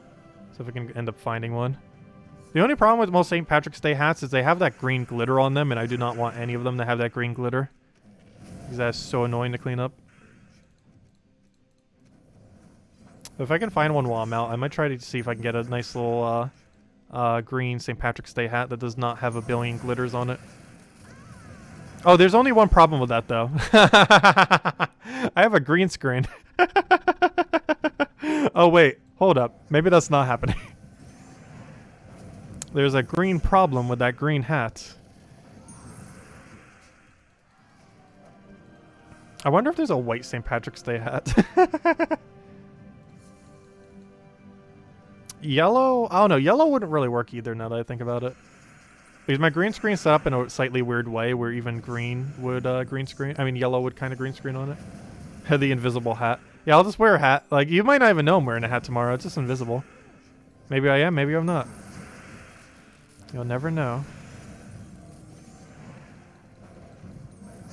But yeah, we'll definitely have a St. Patrick's Day hat tomorrow. It might just be invisible. As in, I'm not even going to bother getting one. It's just going to be invisible there. That'll be the joke for tomorrow night's stream for anyone who didn't catch this stream. See if they notice the new glasses and see if they notice our non-existent invisible St. Patrick's Day hat. That I wouldn't actually be wearing anything. It would just be... I would just say I'm wearing a hat. Let's see. Yeah, I do need to change the flying sheet that's in my room to like a solid or green, I think, at some point. I just haven't really been able to find something that I can hang up in such a way like I have it. Because it's really convenient how I have it. But I haven't been able to find something that I can set up like that. That is like a proper green screen green. Like, it's really hard to find a bed sheet in like the exact green screen green that exists. While also it being a sheet light enough that I can actually hang like that. Because it can't be so thick that it would like bring down the whole setup. Because it's only being held up by like a single little fishing invisible wire. It's not being held up by much. So it has to be a really thin sheet. And it's hard finding that combination of super thin sheet while also being like exact green screen green.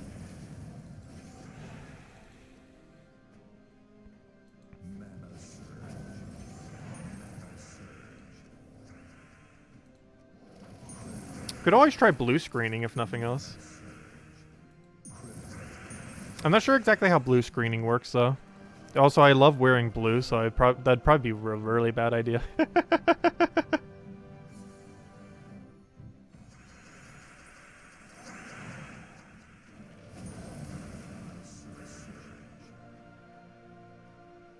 Yeah, I'm using 2 eye hooks and a clear fish wire currently. That's my current setup for the green screen. It's literally just 2 eye hooks that are used for what? Fishing, I think, or something? I can't remember. But just literally just 2 eye hooks from Home Depot with like some fishing wire, invisible wire thing from Home Depot with a sheet on it from, I can't remember where it's from, but I think it was only like 15 bucks. Plus I got to keep the extra comforter and 2 pillowcases, which I still use to this day. I just use the thin sheet for the green screen and the rest for the bed. And I just rotate it with my other sheets that I use. Like, my whole green screen setup was under 20 bucks.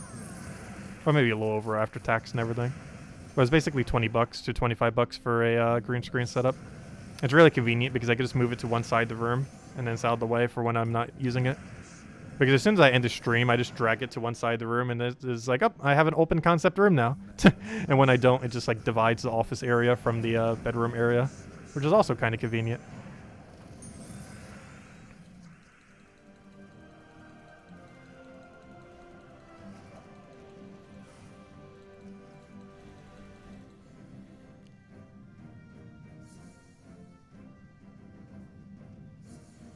Attach elhay to your hats and have it floating there.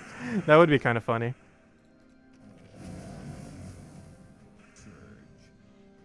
Can elhay hang out on St. Patrick's Day? Sure, we could do that. But does anyone know any good games for St. Patrick's Day? I feel like I always want to do like holiday themed games and then can never think of any when the holiday comes and then we just never do anything. Hey, our first niche of the stream. At least we got something. Hey, an upgrade of it too. Nice, a whole another badge there.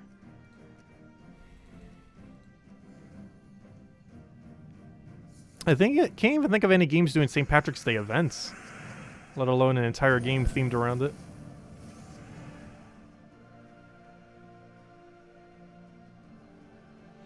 Let's see, we'll take that over. Because I don't think Gems of War is doing anything. Like, they're doing a Vault event for an entire week, but, you know, we're not getting anything unique. Unless we're getting a pet the following Wednesday. Because we're not getting one this Wednesday. You can think of one, but it's totally not my style. Why? What is it? I don't know, I play a pretty wide range of games. I wouldn't even be surprised if I check, like, up-and-coming games on Steam if there's just, like, some random game coming out for St. Patrick's Day made, like, by a solo developer. Let's see. Popular upcoming. No. Nope, not a single one of them is St. Patrick's Day themed. Not a single one.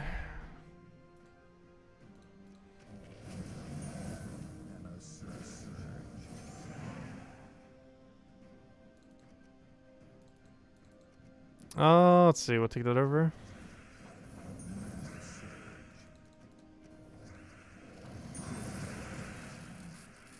Green Pokemon Shiny Hunt.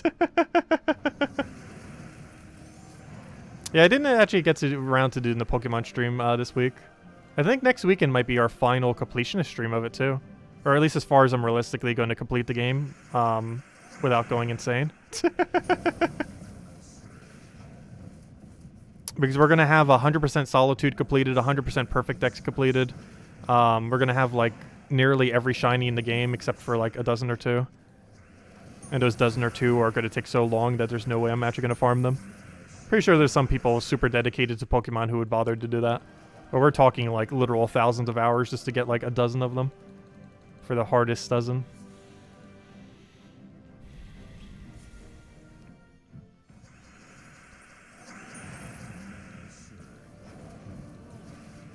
Which we're obviously not going to do. Let's see. But I do hope the game gets more DLC soon. I definitely want to play that game more, but we've almost depleted every piece of content it has.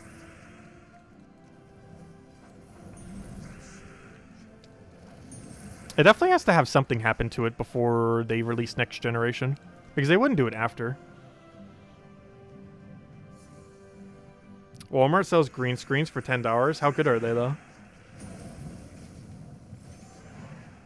I would also need a floor-related one. Because unless it's a really specific setup, I can't really use, ceiling attached green screens. Because the way my ceiling setup is right now, anything that's like that wouldn't be usable. It'd specifically have to be a vertical floor one. Even though my current setup isn't like that, most setups would. Just because of my lack of ceiling space. I have a really weird ceiling in this game. I mean, in this room. Because I have a attic to one side. I have a weird... that doesn't even work. That probably just needs to be taken down at some point. I have a weird ceiling fan kind of thing way in the center that's getting in the way of like everything. And of course we have the current green screen that's there, which I do want to keep up there. So it's hard to try to fit something else on the ceiling. There's also a popcorn ceiling, which makes that even harder to do. On top of that. I really hate popcorn ceilings. I wish this house didn't have it. It's like the only aesthetic thing within this entire house that I really hate. Like everything else I don't really care that much about, but I hate that it has popcorn ceilings. I don't really understand the point of it.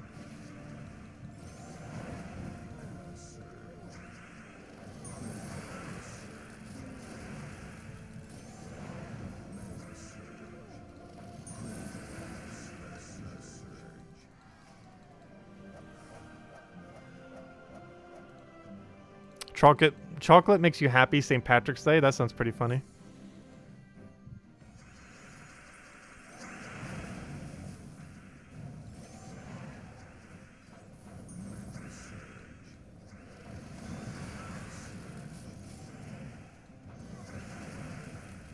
Oh, you know what game I haven't played in such a long time?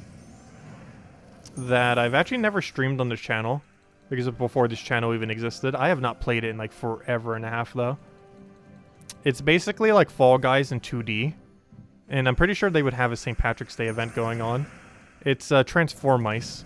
It's basically you're a little 2D mouse, and your goal is in a battle royale kind of style. Well, maybe not battle royale style, but it's like a I don't know, how do you explain it? It's basically like Fall Guys if there was no eliminations, but your main goal every single time was to get cheese from a mound into the hole. So basically, there's a mouse hole.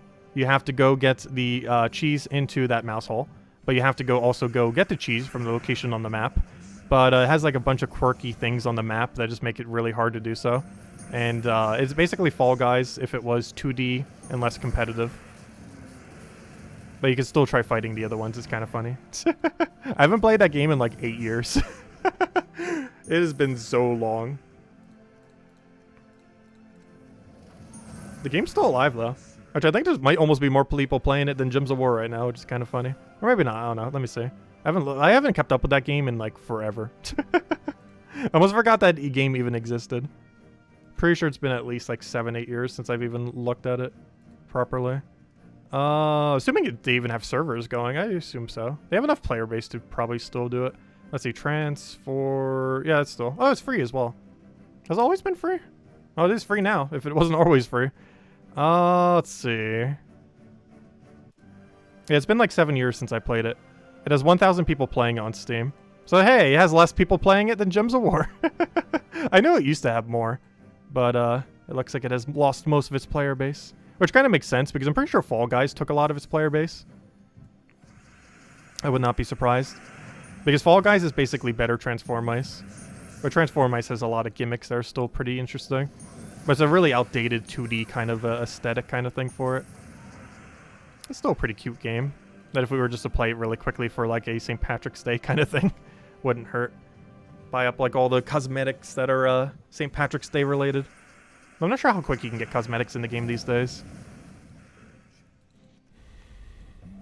I know quite a few of them are based on how many cheeses you got. Similar to how in Fall Guys you could buy cosmetics with crowns.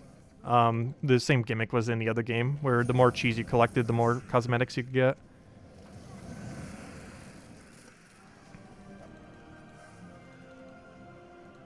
Oh, we got a chest. Hey, is this going to be our final chest of the stream? Oh no, I might try going for one more after this. We got this one pretty quick. We'll probably go for one more chest after this chest. Unless... what if it's a 5 times though? What if it's the 1? It might be the 1. Dun dun dun. Let's see. I'll take that over. Throw that down. Are you the 1? Are you the 1? Please, I want to see a 5 times chest already. No! No! Aww. Yeah, let's go for one more chest. We got that one a little quick. Okay, so we're at, what, 13 now? 13 mimic chests. Did I actually remember to add a +1 for every single time? How many did we start at this stream? Because that was definitely our 3rd chest this stream. So we started at 10? I could have sworn we started at 11. Wait, isn't that actually our 14th chest and I forgot to add one? I forgot to add one, didn't I? Am I going crazy? Are we actually at 13 or 14 now? Because we started at 11, but I could have sworn that was our 3rd chest we got this stream. Like, I know 100% that was our 3rd chest we got this stream. I forgot to start the timer. Which means that should actually be 14 and I forgot to add one at some point. There we go.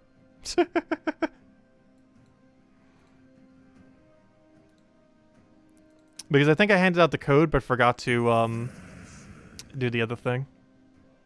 Instant replay go. I know almost for sure. Because we started at 11 and we've gotten 3 to stream. It's not even like a think I got 3. I like know pretty much for sure we got 3. So yeah, we're actually at 14.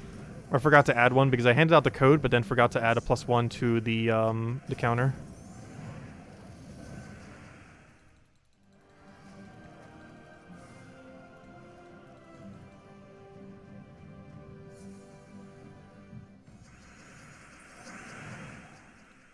You played this whole time? No 2 times chess the whole 3-hour stream? Really? Ouch. That's unfortunate. Someone was saying earlier, they were just getting, like, drowned in chests. Well, not literally that, but, you know. They were getting a lot of chests compared to how many we were getting. But yeah, we'll go until we get one more. However long that takes. And then that'll probably be the last chest for the stream then.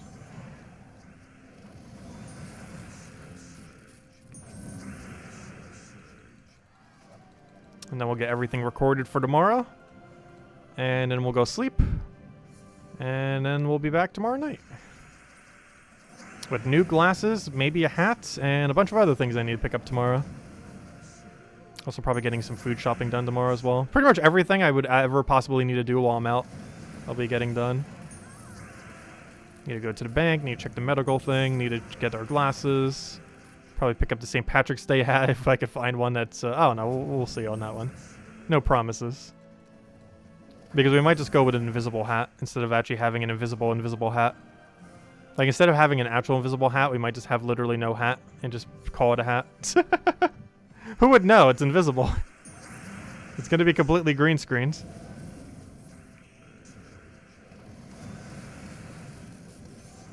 Who knows? Maybe we do have a hat on. That'd be actually a really funny joke. We'll see which one we do. It depends if I can find a non-glittery St. Patrick's Day hat for cheap. Because I really hate those glittery ones. It'd be a funny joke to wear a hat, but say I'm not wearing a hat. Or the inverse of saying I'm wearing a hat and then not be wearing a hat.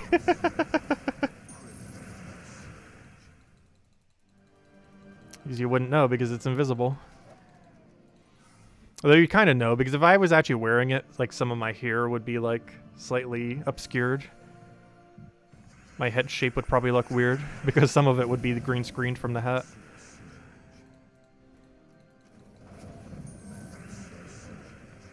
Maybe it's a very floaty hat. Let's see. Take that over. Barbecue? No, I'm probably not going out for barbecue tomorrow. Although I do kind of feel like picking up something out while I'm out, though. Not sure what. I should probably do it before I go food shopping, too. Otherwise, I'm going to pick up, like, the entire grocery store. Should definitely not go out to food shopping when you're hungry.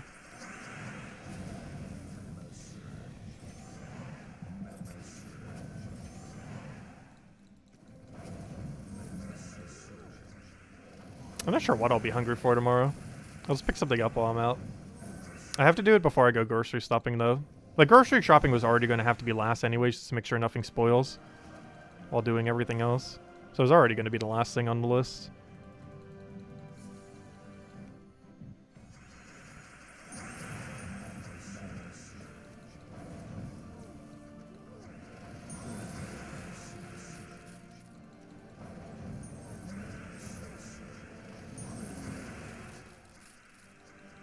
You got your 2x mimic since after you reset your timer. Nice.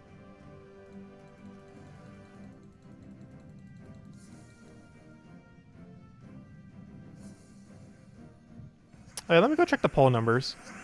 Let's see, we're at 84 votes. Also, thank everyone for voting. Also, definitely feel free to leave a like on the stream as well.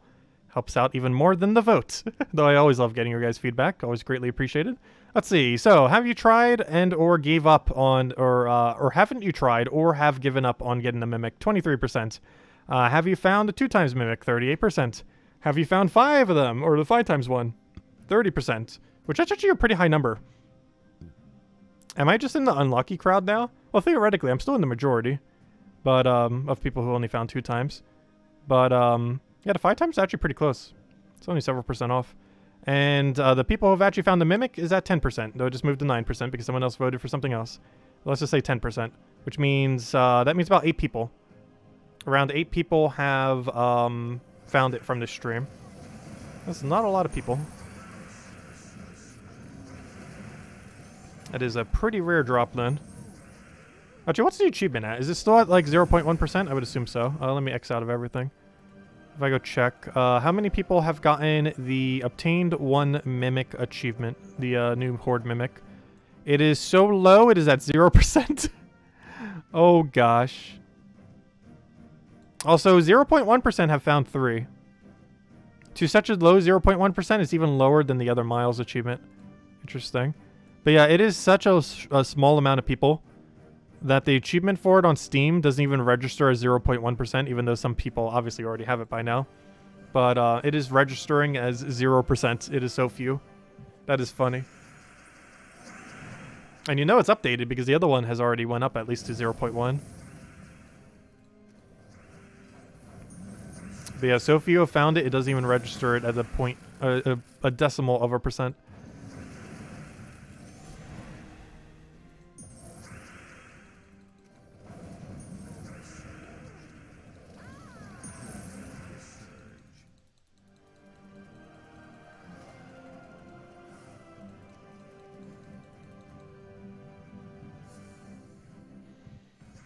Ooh, 5 times or purple. That's what you want to see on a starting board like this. It's like the most ideal start you could ever have for a Thrall team.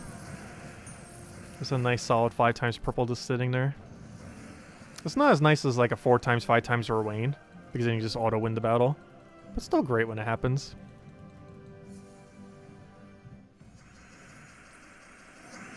Oh gosh, why am I yawning? You know, despite, I don't know, it's something about when the hour shift happens where I feel like my sleep schedule always dies.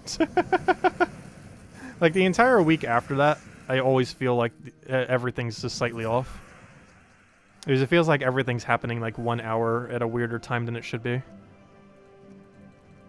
It doesn't start feeling normal until like at least a week after the fact. Like minimum a few days before I really get back into the swing of like, oh no, the hour just shifted. I can't wait till daylight saving time's no longer a thing. I'm still surprised it is.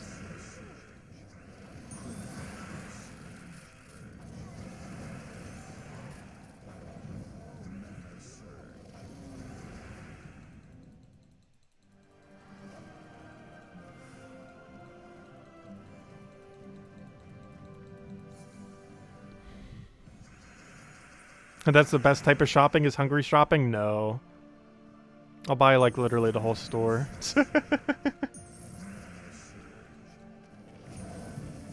Like I buy a lot more immediate things if I'm hungry when I'm shopping.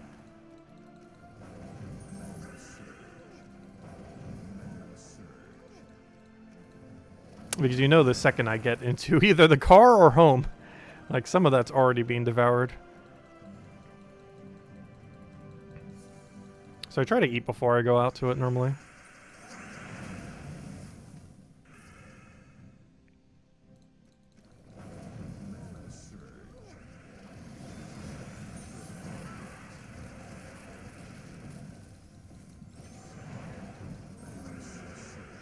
And move to somewhere that doesn't do it in the United States? Are there actually states that don't do it? I don't think I would ever bother doing that though. Because then that would be even more confusing. Because if a majority of states around you are all doing it, but your state isn't, that'd be almost more confusing than if you didn't do it at all. Especially if you were in the same time zone as another state, but you're actually 1 hour shifted because even though you're in the same time zone, you have the 1 hour shift from daylight saving. Like, that would be the most confusing thing ever. Like, if your state is not doing daylight saving, but the state north and south of you are both doing daylight savings time, you're in a time zone with those states, but your hour is shifted by 1 due to not doing daylight savings. Like, that'd be more confusing than not doing it at all. Like, that's almost worse than not having daylight savings. I mean, that's almost worse than having daylight saving, I mean. Like, I can't see how that's less confusing. I didn't even realize there were any states that didn't do it, though.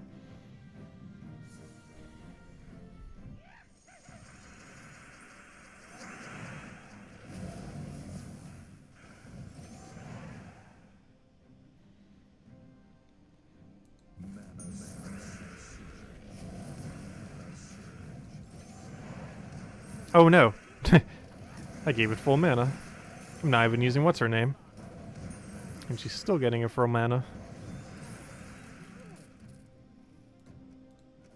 Oh, at Hawaii, it kind of makes sense. Interesting. Parts of Arizona don't. I actually know a couple people from Arizona, though. I've never heard of that. I also don't talk to them that often. Though I did see them with the family reunion a little while back. I guess 2 of them are actually from Arizona. Or currently live in Arizona, I should say. Not, like, literally from there, but you know what I mean.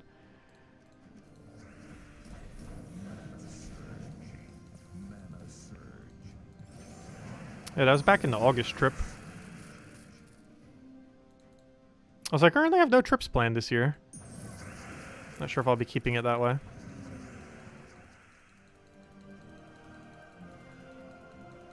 Oh yeah, didn't they get rid of like the mask mandate in planes? I feel like I would still wear it. Honestly, I feel like I will always keep wearing masks because the last time prior to the pandemic, like before mask mandates were in and everything, like before the pandemic even happened, like way before. Well, maybe not way before, even, but you know, enough before where the pandemic didn't really start yet. I was like really sick when I got back.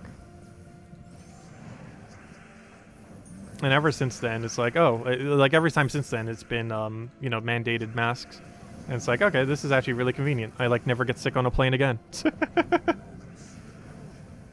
Because I actually really like that now. I hope it's still mandated. I just wish that's like always a thing. Because I've gotten pretty sick from going on planes before. Like way in the past. But now that everyone wears masks, it has never happened a single time I've traveled since the mask mandates. I wish it was just a standard thing when riding on a plane. Even after pandemic is like over. Let's see, we'll take that over. Like, I don't see myself ever not wearing a mask in a plane again. It's because I've gotten really sick from it before when I haven't. Not with COVID or anything, but with, you know, standard other stuff. Let's see. We'll take that over.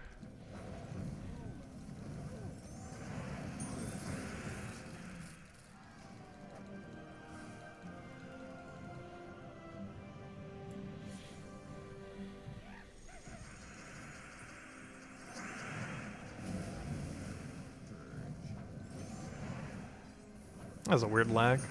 Oh, so take that, take that. Get the kill on the gnome. Hey, did the vault event already start? What's with all the gnomes all of a sudden? It's not supposed to start for another 4 hours.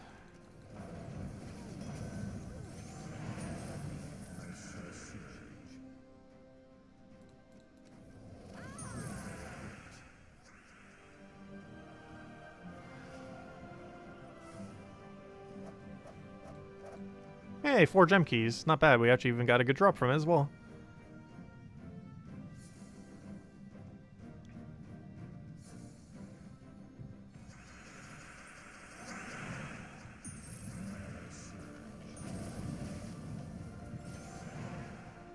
American politics confusing? Say it's not so, pretty much. What do we take? I need a purple. Yeah, I haven't been following politics for years now. I kind of just gave up on it.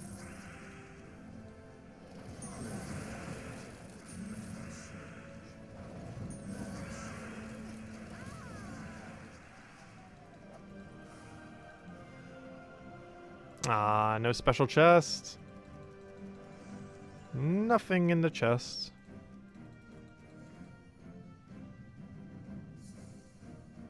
We'll keep going until we find one more. And hopefully it'll be a 5x chest. Hopefully with the mythic in it. Because I'd love to have that out of the way when we're doing the vault farming. Because then I won't feel as bad doing like low level explore. But like the lower level explore I do, the less chances we'll have to be able to get it.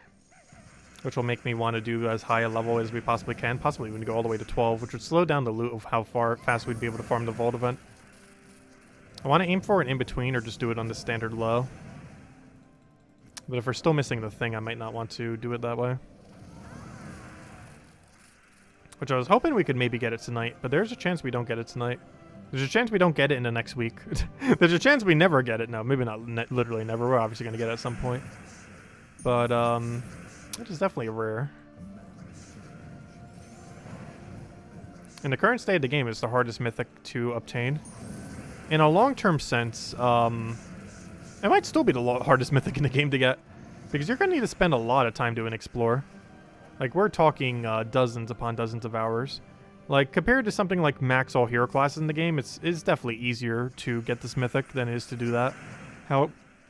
However, as far as, like, any one singular objective is concerned, like, if you compare it to, like, maxing one hero class or getting any of the other mythics in the entire game, this does take longer. Like, out of any one singular objective, this might be one of the most time-consuming to do in the entire game, assuming you do not get lucky on it.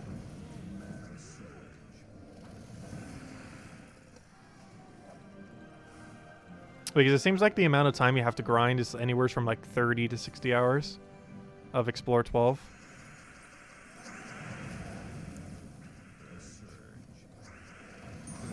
Though, of course, if you're trying to rush it down, it might seem like it's really high.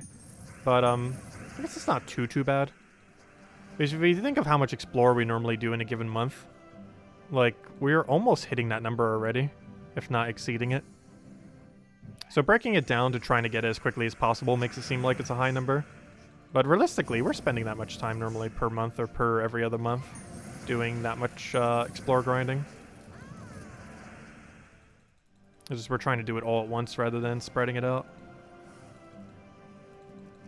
Another dud. This kind of reminds me how much I used to farm tokens back when they first came out. Because we've actually gotten a whole Nisha medal during this week. We just finished it this stream. That was when we got that medal upgrade. But we got all the components for an entire Nisha this week. Because when I first grinded for all the Nishas, we had it done in a month and a half. Even though these days I'll be lucky if I even hit one Nisha per month. We did it in a month and a half initially. And I did one this week in a week. Which hasn't even been a full week yet, and we got a full Nisha. And we haven't even hit it 2 times or 5 times on it either. We did 2 times the Anu once or twice though.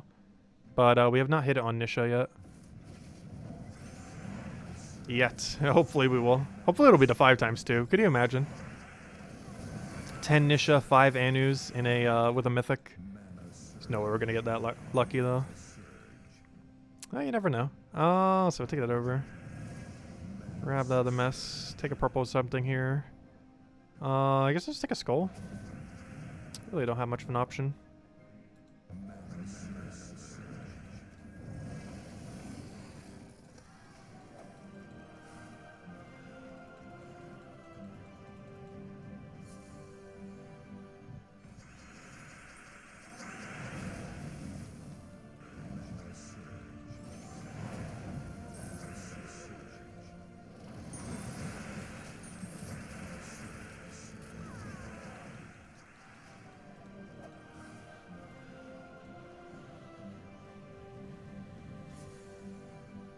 And not like that first epic Volkey. Oh gosh.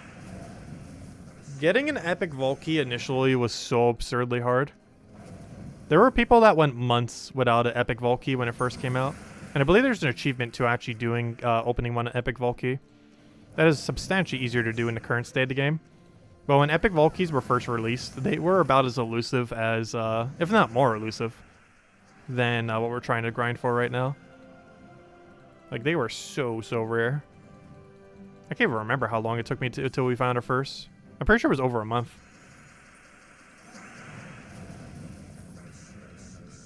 It took us like multiple Vault events. So never mind, it would have been multiple months then. I was like, hello, Chaotic, welcome. Oh, we don't have a skull poke there. But luckily Zugof's ready to go.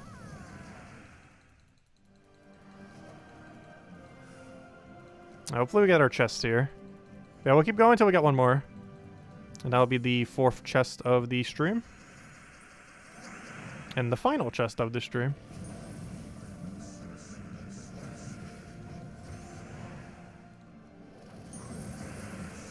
Which means we'd be at about 1 chest per hour then by the time we end the stream. Like around that area. Yeah, I'm pretty sure it took 3 Vault events. Which means based on the interval between Vault events, it took about a month and a half to 2 months. Oh no, it would have taken 3 months then. What am I saying? Oh no, 4 months, 5 months. How long? It was a while. It was almost 5 months. Because each Vault event was like, what, about 6 weeks between each other. So that's about 18 weeks. So yeah, it would have been like 4 months or so, roughly. But it took us forever to find that first epic vault key. I don't feel like this is going to be as bad as that. Also, you can grind this whenever. You don't have to wait for an event. You could have technically farmed the other thing whenever as well. However, to this day, I think we've only ever found 1 or 2 epic vault keys outside of a vault event. They're so absurdly rare. Like, realistically, you're getting them during a vault event. Though, I'm pretty sure this chest system has no buff during a vault event.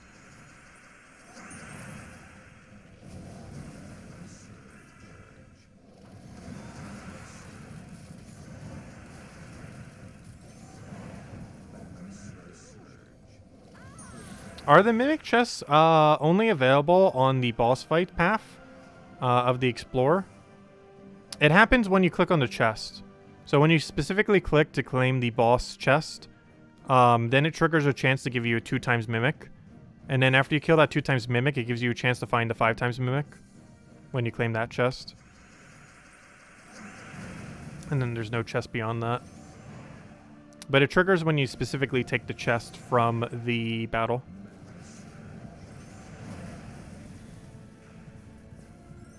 So the higher Explorer you do, the more chests you'd be able to cycle through. Because it gives you more shards to be able to get there.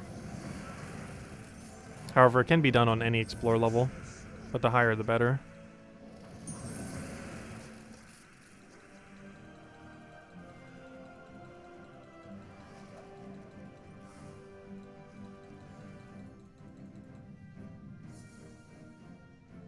Loading, loading, loading. There we go. I'll throw down our explosion. See if we can get a flame for here. Destroy the rest of the board. Zugoff. I probably should have hit the Kelpie. The billionth time in a row I've forgotten to hit Kelpie.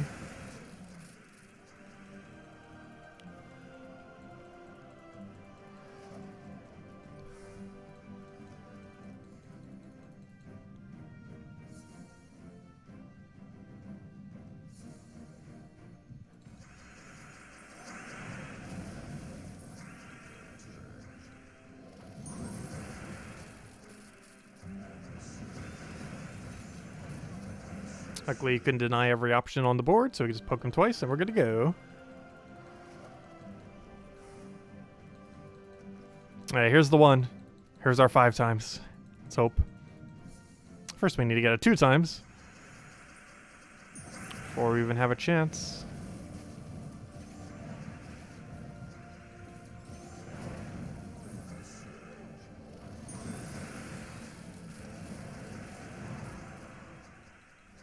Alright, what do we have here? Loading, loading, loading. Gosh, is anyone else lagging now? I assume to be closer to reset by the time we lag. Come on, 2x? No, normal chest. Boo. Just a normal chest. Well, if nothing else, at least we have an adequate amount of tokens now. I feel like I was starting to run low on like Yasmins and stuff. I think I was down to like 10. Now we probably are sitting on like 20 something, if not 30 something. Actually, let me go check. How many Yasmins do I have? Because when we started this, I think we had 9 left. Because I was running kind of low on them.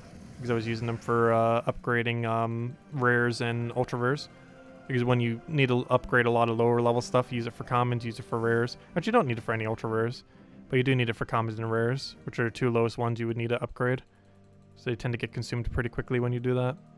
You could always use a higher rarity one, but normally you want to keep it to lower rarity ones. Also, gosh, why is it lagging so much? I guess the reset crowd already are online. What am I looking for? Oh yeah, I wanted to see how many Yasmins we had. We are now at 20, so we basically doubled our amount of Yasmins, if not more. But minimum, we doubled our current amount of Yasmins in under a week. We've been grinding that much.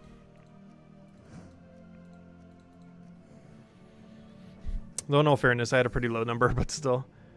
We basically doubled them. Actually, technically more than doubled, potentially.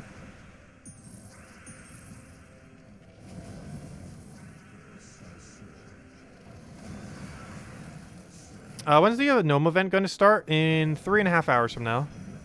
At reset time. And it will last all week. I'm not going to be streaming until then, though. Probably going to end soon. As soon as we find his chest, mostly. And then we'll go and have those videos up around reset time. Or soon after. Because obviously I need to record them, get everything up for them and all that. So that takes a while. But do all that and we'll be good to go.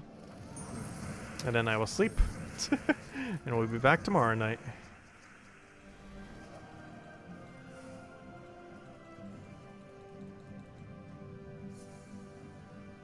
Hello, Alan. The new update is useless. Oh no, I like when we have something to grind, personally.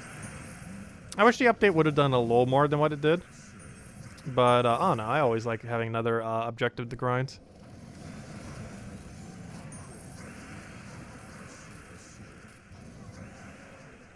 I do wish its rate was a little better, though.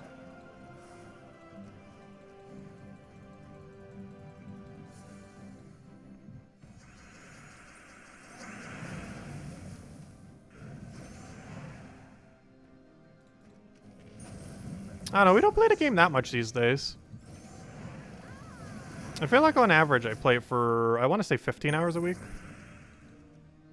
Which there are other games that isn't even this I played for more than that. Like, just Pokemon this weekend, I'm pretty sure we already played for more than that. Though not all on stream. Though a lot of it's AFK though, too. Uses a lot of AFK farming methods in that game. Or maybe not a lot. I do wish it had better AFK options, though. I always like games that have a good AFK option. Gems of War actually doesn't, oddly enough. Unless you count Tribute once every hour being that, but that's not really the same thing.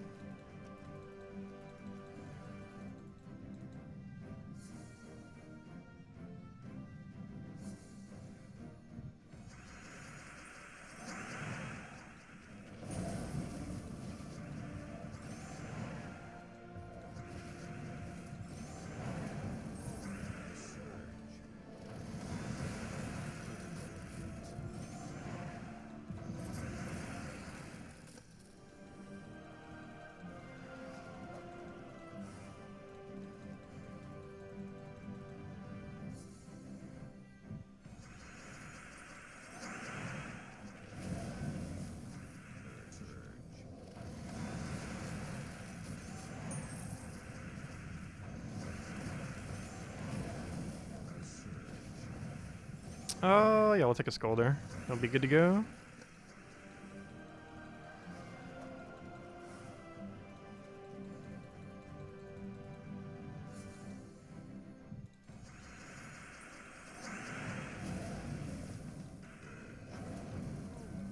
Oh, I thought that was 13 red. I'm always so bad at judging if there's 13 red on the board. Mostly because 12 looks like 13. And 12 happens a lot. I used to do that too with Frost Mage. Back when it was released, it actually only needed 10 gems on the board for its condition. And, not Frost Mage, I mean Queen, not Queen Isabel, what's her name? Queen Mab. Queen Mab and everything else that needed that mechanic when it was first released only needed 10 of a gem on the board in order to trigger their effect. And there were so many times where I would click thinking that there was 10 when there was actually only 9. And now I do the exact same thing except with 12 to 13. Where I keep clicking it when there's 12 on the board, thinking that's 13, but it's actually just 12. Also because it's really hard to consistently, like, perfectly check every single time. Like, you can see what the number is when you're on that screen, but if you're just, like, looking at the board and, like, just guesstimating, like, oh, is that 13? You miss sometimes. Like, right now, it's definitely not 13, but it's just hard to tell sometimes. Like, right here, we can even see it's 12. Like, you can just check there, like, right now, it's obviously above. But it's sometimes harder to do it off a skim. Though luckily it does show the number now, so that's at least one improvement. I still wish all the boost ratios would tell you the exact number that things are doing, though. Like, they have, like, the little boost ratio number auto-calculator for you, which is nice, but it just, they still don't have one for the other thing. Where it, like, combines it with your base value. Because you still have to add the two of them together. I don't have an example on my team right now, though. I don't think I do. Enemy doesn't really have one either. Actually, yes, it does. Like right here, it has a 4 extra damage and 4 extra souls, but it doesn't show the number as 53 and 53, even though it is. It shows as 49, 49, which is what its magic plus the other base damage is.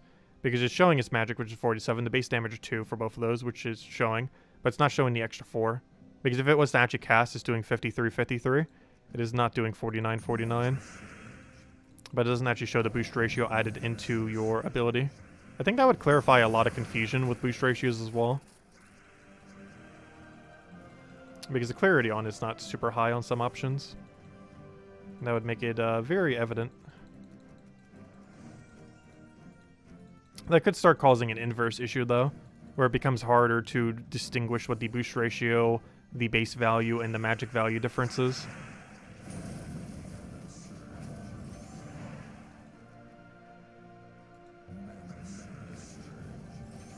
Though maybe not, because it's already showing the 2 values.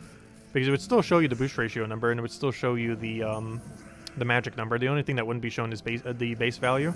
However, the base value already isn't shown. Because even the magic value gets added to the base value. But the boost ratio does not for whatever reason. Which is kind of weird. Because they're already adding one value to it, but not the other. Which makes it kind of confusing. It'd also make it a lot clearer where the boost ratio is going. Because on some abilities, it reads really, really weirdly.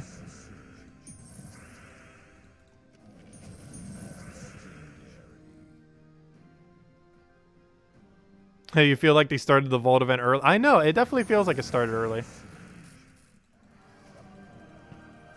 It definitely hasn't, but sure feels like it tonight. It's not actually starting for another 3.5 hours though. You'll know when it starts. You'll just get piled with gnomes. Especially if you do a Palooza. Also, I'm not sure how many Paloozas we're going to be doing this week, now that I think about it. Because we used a lot the last one because it wasn't as good to farm during that time. Because it was during Valentine's Day, or Valentine's Week, where they had that other thing that was really in the way. So I can't believe, gosh, time's going by. We already have Valentine's Day. It's now almost St. Patrick's Day. Before you know, it's going to be Easter. Time's just flying by.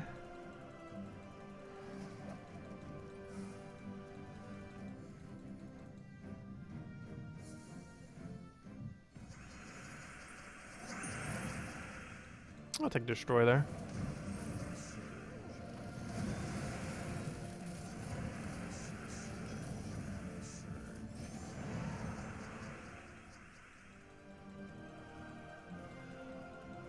You have 45 Gnomapaloozas? Nice. I'm not actually sure how many spears I have.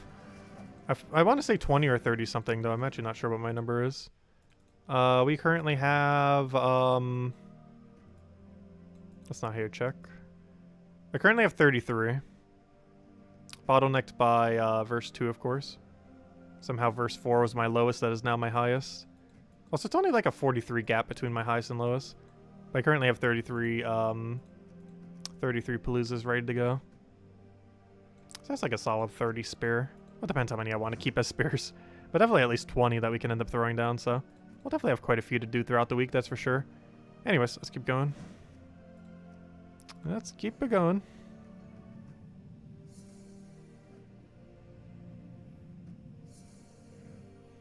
I'm starting to get tired, though. I think at midnight we're stopping regardless. In like 20-ish minutes. There's just no way we'd go all the way to reset at this point. I want to rest my eyes a little bit before we record the other stuff for tomorrow. Because I need to make sure I get it done tonight, 100%. Because I will not have time to do it tomorrow.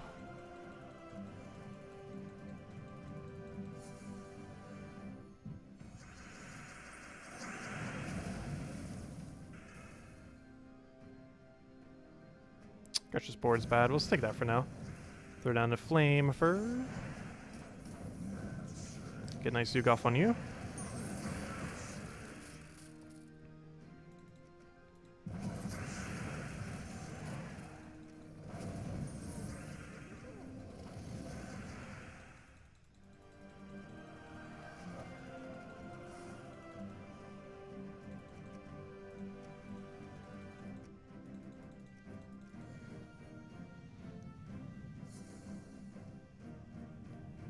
And hopefully we can get this final chest. It's out there somewheres.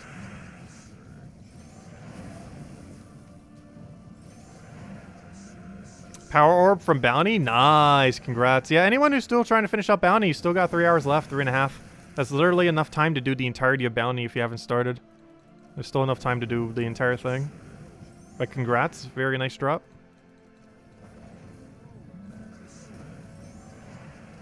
But anyone's still looking to do it. 3.5 hours left. Well, technically 3 hours, 21 minutes. I think it took me an hour and a half.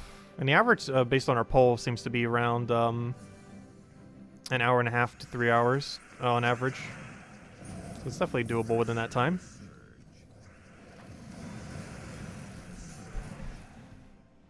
Even if you haven't started.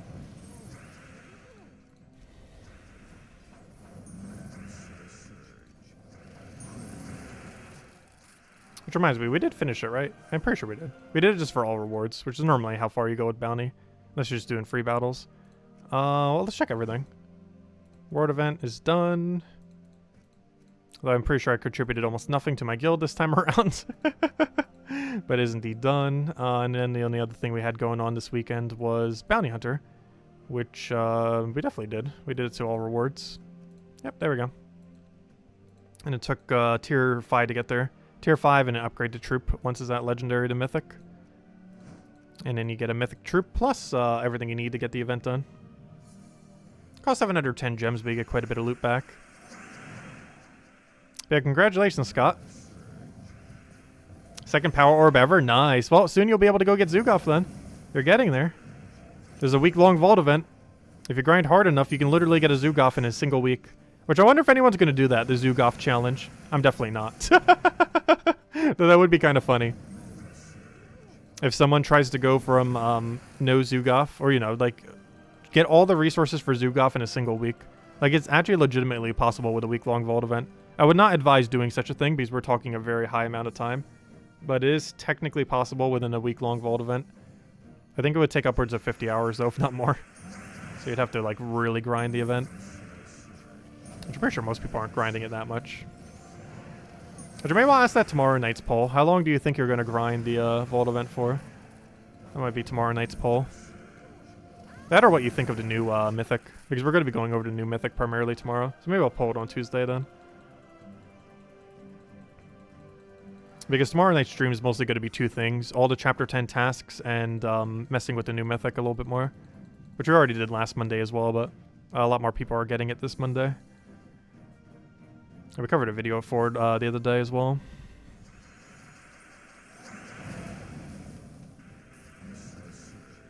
Yeah, it is technically possible to do it in a weekend.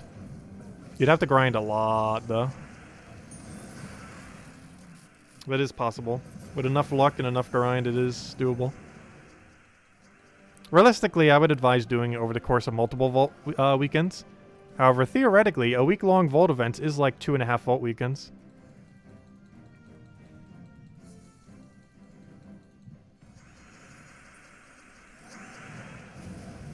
It's just all consecutive rather than split up.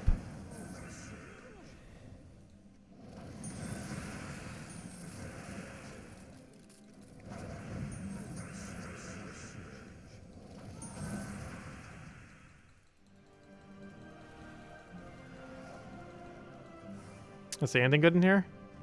Nope. Nope. Well, I got a rainy, I guess. Let's see. What team and level do you think you'll be during the vault? Phoenicia at level 7? I'm probably doing Phoenicia at level 7, yes. For the vault event next week, I normally wouldn't do that. However, due to the new mechanic with chests combined with a vault event occurring at the same time, which would always happen whenever there's a vault event now, because the chest mechanic is just always active. But due to that new mechanic, yes, I will probably be using Phoenicia build on Explore 7 in like some easy location that doesn't have anything annoying. Probably something like Cinder Mirage, because I don't think they have any bonus next week. But then again, I don't know. Are there any Mystics there? Because Mystics are probably getting 10% next week. Because I'm pretty sure Fae and Mystic is getting 10% next week or something. Or then again, maybe it'll be Undead and Knight, because it is a Sword's Edge troop. Normally it's associated more so to the new troop that comes out. I believe they're mostly daemons there, not undead, so that shouldn't affect them. I believe most of them aren't knights, if any of them at all. So I'll probably just do Cinder Mirage with a Phoenicia quick kill on 7. Explore 7. Because that's a nice in-between of farming the chests while also still farming the Vault event at a good rate. It would also help our guild take 23rd on leaderboard. Though that's a little bit less relevant. Though it would be a byproduct of what we would do. Because we'd basically be getting twice as many trophies, or at least 50% more compared to doing a Dust Devil team.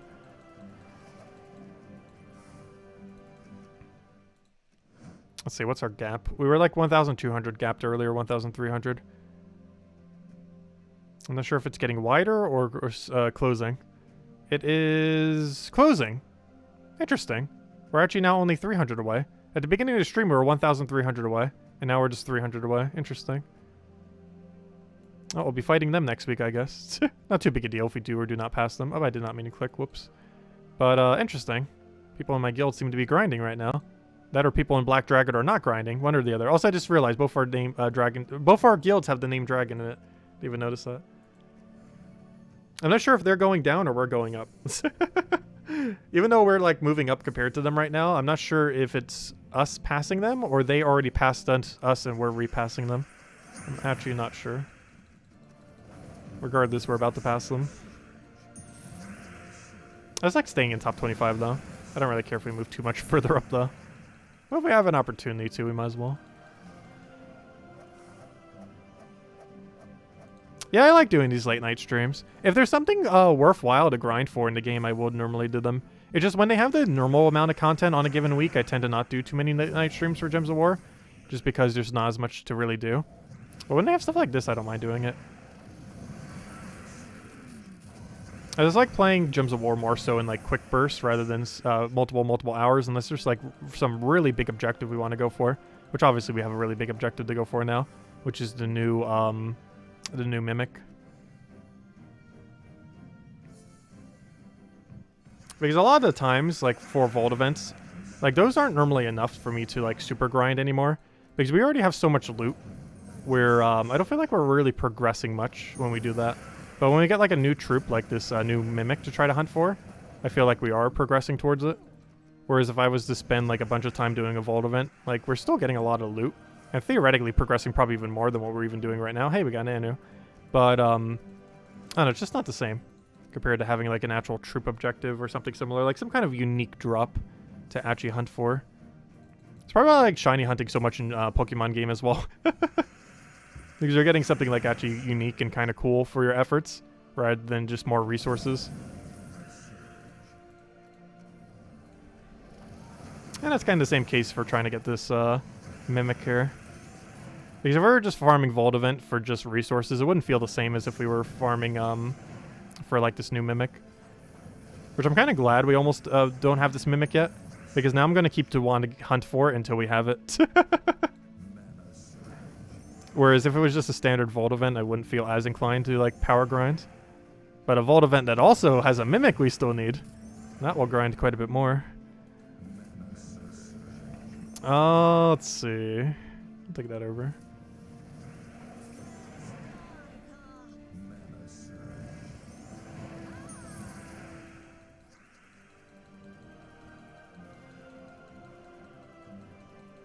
Please load. Gosh, this better not be even laggier when I'm trying to record later. It's one of the other issues with trying to record around reset time, and one of the reasons I tend to not do so as often. It gets really laggy around reset time. At least most of the reset times I check normally. It's mostly because everyone's trying to check out all the new stuff. Which makes sense. There's always new content every week.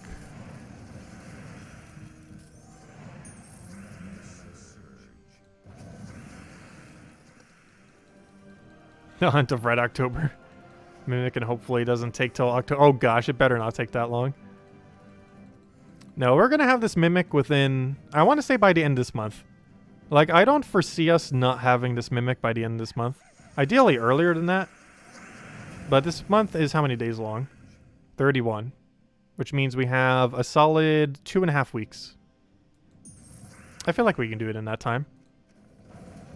We're a week in without it. However, I feel like in 2.5 weeks we would definitely leave with a copy of the Mimic. I don't really foresee a situation where that doesn't happen. Although it can not happen. There is a chance it still doesn't happen. It's still a possibility. Though ideally one that does not occur.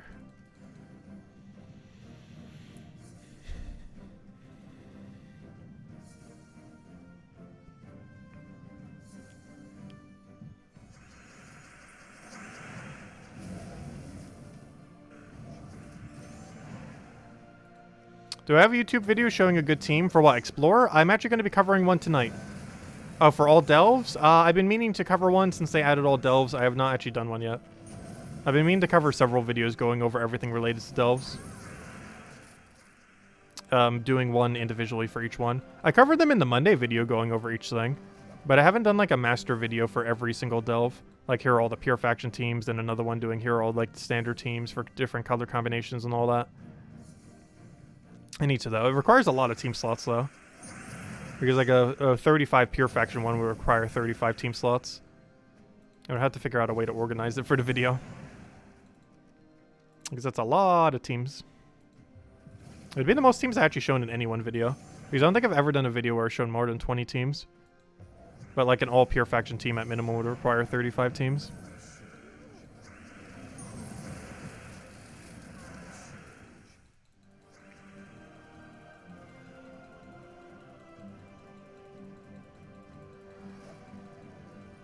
Which means we're probably going to have to spend like 1 minute going over each team. Because if we spend over 2 minutes, we're going to be at over a 1 hour video.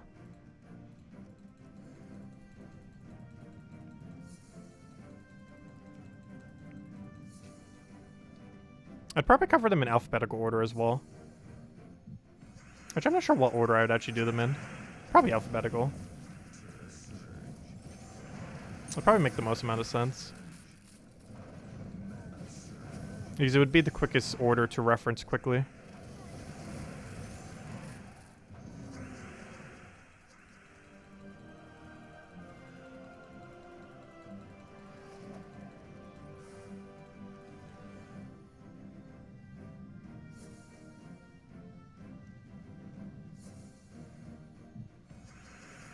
A way to cancel out enemies' extra turn. There actually could be a cool mechanic for it.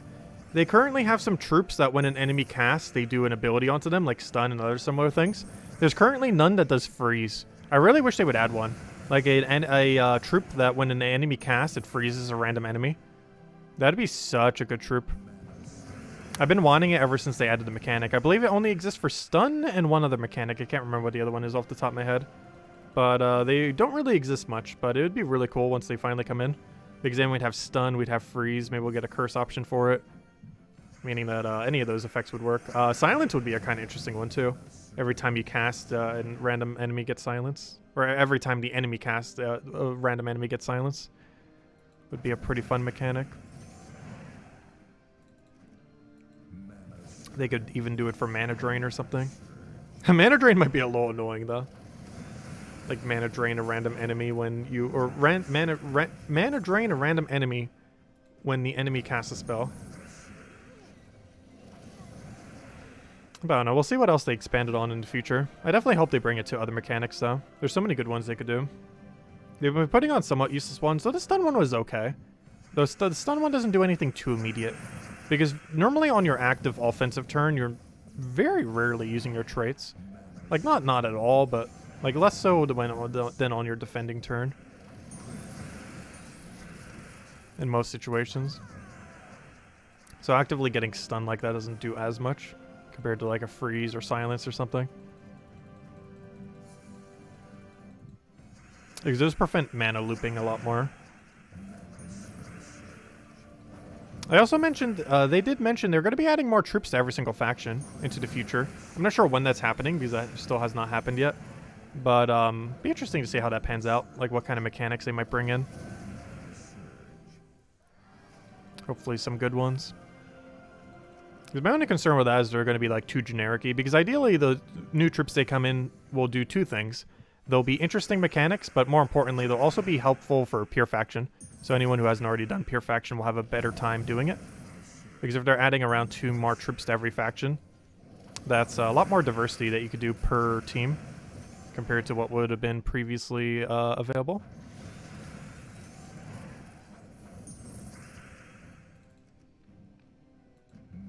I was gonna say, I'm trying for Red Elf Sky, actually ended up getting it there. Very lucky. Fortunately, I do not have the mana to do anything else on this board.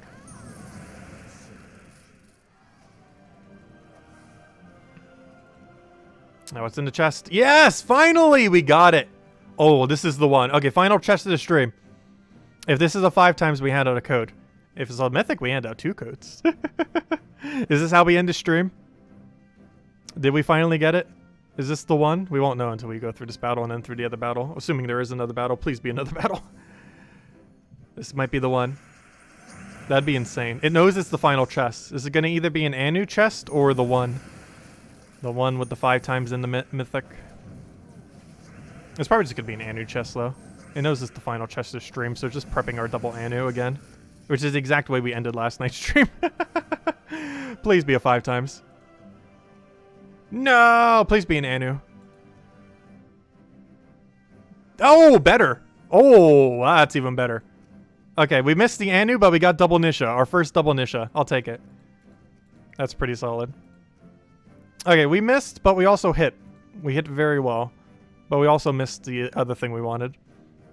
But I'll take double Nisha. Can't really complain with a double Nisha drop. There we go. Anyways, anyone else have any other questions? Otherwise, I believe we are ending it here. We will be back tomorrow night, same time as always. 4 hours prior to now tomorrow at 8 p.m. Eastern Standard Time. Keep in mind, due to daylight savings time, that might be an hour shifted. Basically, whatever 4 hours ago in your time zone is right now is what time we're starting tomorrow night. And we'll be doing that for every single night going forward.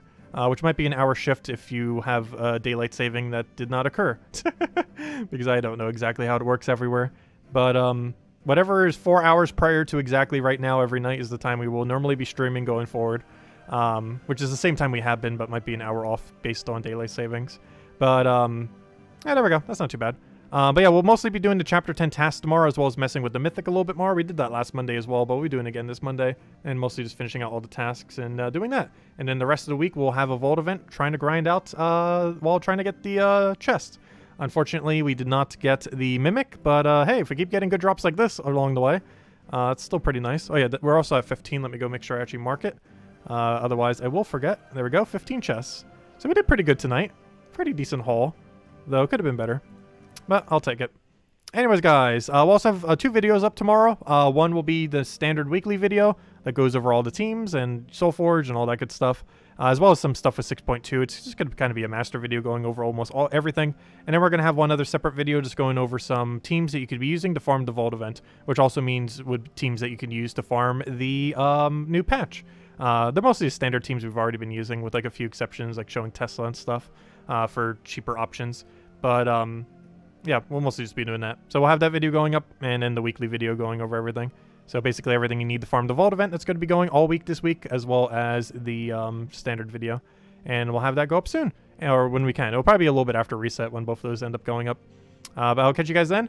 I hope you all have a wonderful week. Catch you guys soon, and best of luck, everyone. Goodbye, everyone. But thanks for watching, as always. Greatly appreciated.